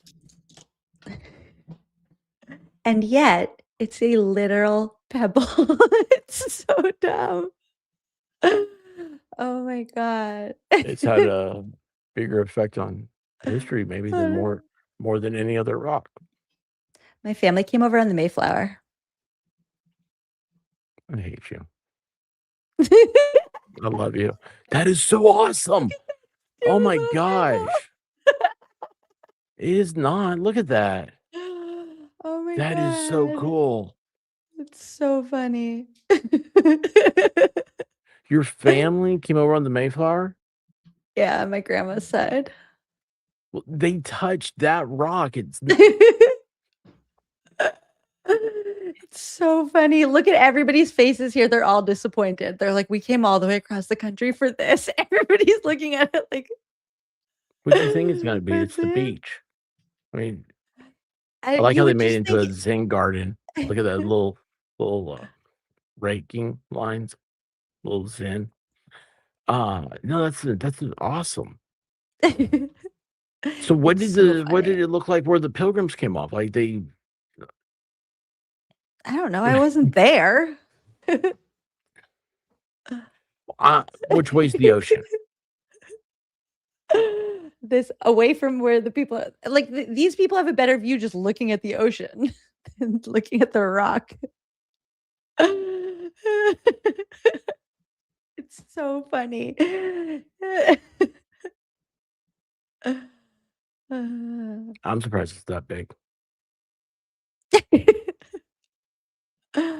Oh my gosh. Trash. Trash Panda Mom said, I had a rock growing up about twice that size. And it was shaped like a pizza slice, arguably cooler than this. Do you So engrave funny. your times on it? The Grand Canyon's cool though. It's not a rock. It's a hole. That's true. It's the opposite of a rock. Hey, Grand Canyon flew over. You look there and go, oh, big hole. It's a big canyon. It's grand. It's Yeah. what some would call a Grand Canyon. Or a Great Canyon. Mm-hmm. You just want to just name it that, but I don't You know. just Why wanted did to it get name the it name something Grand? else for No. Grant Smith Ellis Canyon? What about I mean, I don't know. It's like Old Faithful in Yellowstone. I mean, Want that's to see just me and my dad at the Grand Canyon? yeah. Are y'all What has doing Squirrel doing the School right? turned into tonight? Hey, I just watched a video where a guy his plane ran out of gas. He's a What? single pilot. He like put he's a content creator and he has like GoPros around it. Oh, look at that. I That's me and really my thought dad at at the first Grand I forgot Canyon. that was the Grand Canyon. I thought that was the water. Yeah. There you go. Big old downward spiral. Wouldn't you now imagine you're on like a horse and buggy and you're going across the country because you're like you heard of this wonderful opportunity out west. And then you get to that and you're like, son of a how do I get around this one, Harriet? I don't know, Jebediah, but you better figure it out quick. Now I'm just scrolling pictures with my dad. Okay, we gotta go to bed. Oh my gosh. So why'd you go to the Grand Canyon? Like, was that a When destination? Oh, you went to California. no, we drove home. This was actually a really dumb decision of ours, but it was really fun in the moment. When I lived in LA, I bought a little Honda Civic, like a little white Honda Civic. It was so cute for the moment, but it should have been a like temporary, like this was my car when I lived in LA in my little white Honda Civic. And instead, we made the decision to drive my little white Honda Civic home from LA back to Boston. So my dad flew out. We packed up my little white Honda Civic and drove home across country. That's what Brian Koberger and his dad did. That's true. And so we drove. We got went you through across Vegas. country? We went to the Grand Canyon. We went. My friend Kelsey was living in St. Louis at the time, so we went through St. Louis. We saw her. You literally My did friend the Heather was movie getting married Vacation. in Pennsylvania, so I went on our cross country trip. We went to Pennsylvania, and I brought my dad as like my date to Heather's wedding. And then we went. I'm just scrolling through the pictures now. Then we got home. That was fun. So crazy. So crazy. All because of a high school guy you didn't like until you met him at Thanksgiving. No, I was And gonna. you know where No, I Thanksgiving was- got started, don't you? That's where we. Thanksgiving got started at Plymouth Rock. Plymouth Rock. Yeah. We. Okay. Oh, look at that Holiday Road. I would have come. Actually, you know what I probably Family would have truck. done? I actually probably wouldn't have. My like two best friends from college lived in New York, and I probably would have gone to New York first. And I'm really glad I didn't because this is my home. This is me and my dad at the Oklahoma City bombing memorial, I think. Yes, my dad biked the Pan Mass this weekend. It was 172 miles bike ride over 2 days, and he's crazy. Where do you stay? What's been the night? They stay the night in the Cape somewhere, maybe. I have no idea. He's been this was his 22nd year doing it. He's raised over $400,000 for Dana-Farber through it. It's pretty cool. So, wait, how many miles was you do like 80 some miles a day? Yeah, it's nuts. I wouldn't even want to drive Wow. it, honestly. No. Yeah. No. That's crazy. He's crazy. Cool. No, it's cool though. Yeah. You can do something like that. Yeah. Chase, did you say that whatever crossed your mind? Holiday Road? Vacation. Or Plymouth Rock was Thanksgiving. Oh my gosh, like your family is here because of Thanksgiving. You don't even like Plymouth Rock and you laugh at it, you cackle at it, and your family came over on the Mayflower. You're starting to convince me more and more about that witch stuff. I told you I'm a witch already. I know We that's already because went through it was such a weird thing. It's like, well, I thought it was going to be morning, and it was morning. It was something very simple. It was very Okay. simple. It was like, We gotta go to bed now. I'm turning all the Good lights off. It's bedtime. my lights are already up. Um, Let me turn them on. That's right. I liked this. Yes. You can adopt him as Squirrel Dad. Your family's very cool. Yeah, they're cool. I agree. Thank you. No, they're yeah, it's cool because they raised a great girl. Thank you. I appreciate that. Now Yeah, you tell say that your that to other the sister's internet. like in the attic eating a bucket full of fish heads. That's I see my brother. is he in the attic eating a bucket full of fish heads? No, my brother's cooler than I am. I doubt it. He doesn't teach squirrel school. Where? Let's find a picture of my brother. And then we'll go to bed for real. Okay. I'm gonna put on my sleep mask. You're all right. You really have a sleep mask. So again, so that today this is what the white rabbit had for me.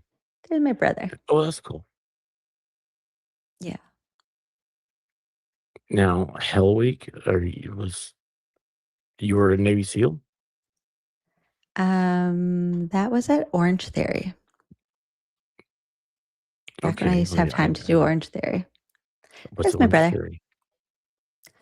Orange Theory is a gym. Oh. That's my My brother. shoes, He's the look at- best. He's the Let's talk about those sweetest. shoes. Are Literally those the sweetest. glittery shoes? Mm-hmm. They're so You like glitter, uncomfortable. don't you? Those are literally Yeah, the they're most supposed to uncomfortable. be. My feet like hurt looking at that picture. Oh my god, I hate those shoes. But your legs. Thank you. Okay. Bedtime for I real. listen, I love when women they'll be like, "Oh, these are so uncomfortable," and it's like, but then it's like they have great looking legs with it. I'm like, all Yeah, I it's want to not say even is worth thank it. you. Yes, it is. I'm a leg No. guy. See, everybody has different taste. Yeah, but it's not I worth think it for the Melanie Little's pain. pretty. Melanie Little is pretty. It's just, like, okay, he's probably not here anymore, loophole troll. Maybe he is. But like, if you're gonna start a rumor about me, like, why make it that dumb? Not trying to tempt him to do something better, but it's like, you've been trying so hard to start this rumor. What is even the rumor? It's so dumb. Okay, let's go to bed. It's so trying to late. start a cat Good night. fight. But it's like, why? Sam, thanks, y'all. Why? Okay, What? good night. I'm just gonna sit here. I always say He this. already he's been trolling her too, so it's like she knows that this is all just trolling. So it's like, why you could have come up with something that was like believable, that people would be like, oh my God, wait, like tell us more. And instead he's like in every chat everywhere trying to be like, what did Emily say about her looks? And it's like, okay, what are we doing here? Anyways, good night. Yeah, You guys are the good night, best. Mitchell. Thank you for Mitchell, go watch entertaining me. Branded. Um, When Higgy Bear had you to love clean the out best. stuff, he reminded me of the TV show Branded. Mitchell knows what I'm talking about. You know a lot about. Dude, I love Flintstones. What? I love Flintstone vitamins. Flintstone feet. Okay, we're going to bed. Good night. See When you you have next Flintstone time. feet, no. This is gonna throw me off now that You get pedicure. this was Wednesday night. I feel like I'm gonna be like all confused all week. But anyways. You're gonna be Okay, confused good night. I'm tomorrow. gonna redirect you guys to the fundraiser on Saturday, and you can hit the notification so that you can remember to come and support Adam Deitch for DA. Vote September 1st. Good night. If you need a place to breathe, some stress to just relieve, then come watch Emily see, where we keep it drama free.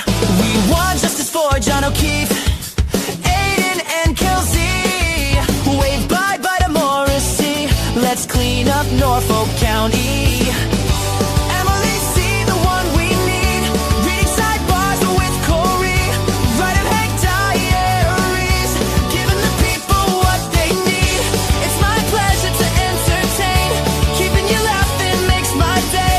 Positivity all the way. Why don't we tell Satan not today? And now it's time to say goodbye. But before we say goodnight, just keep one thing in mind. Please like, comment, subscribe.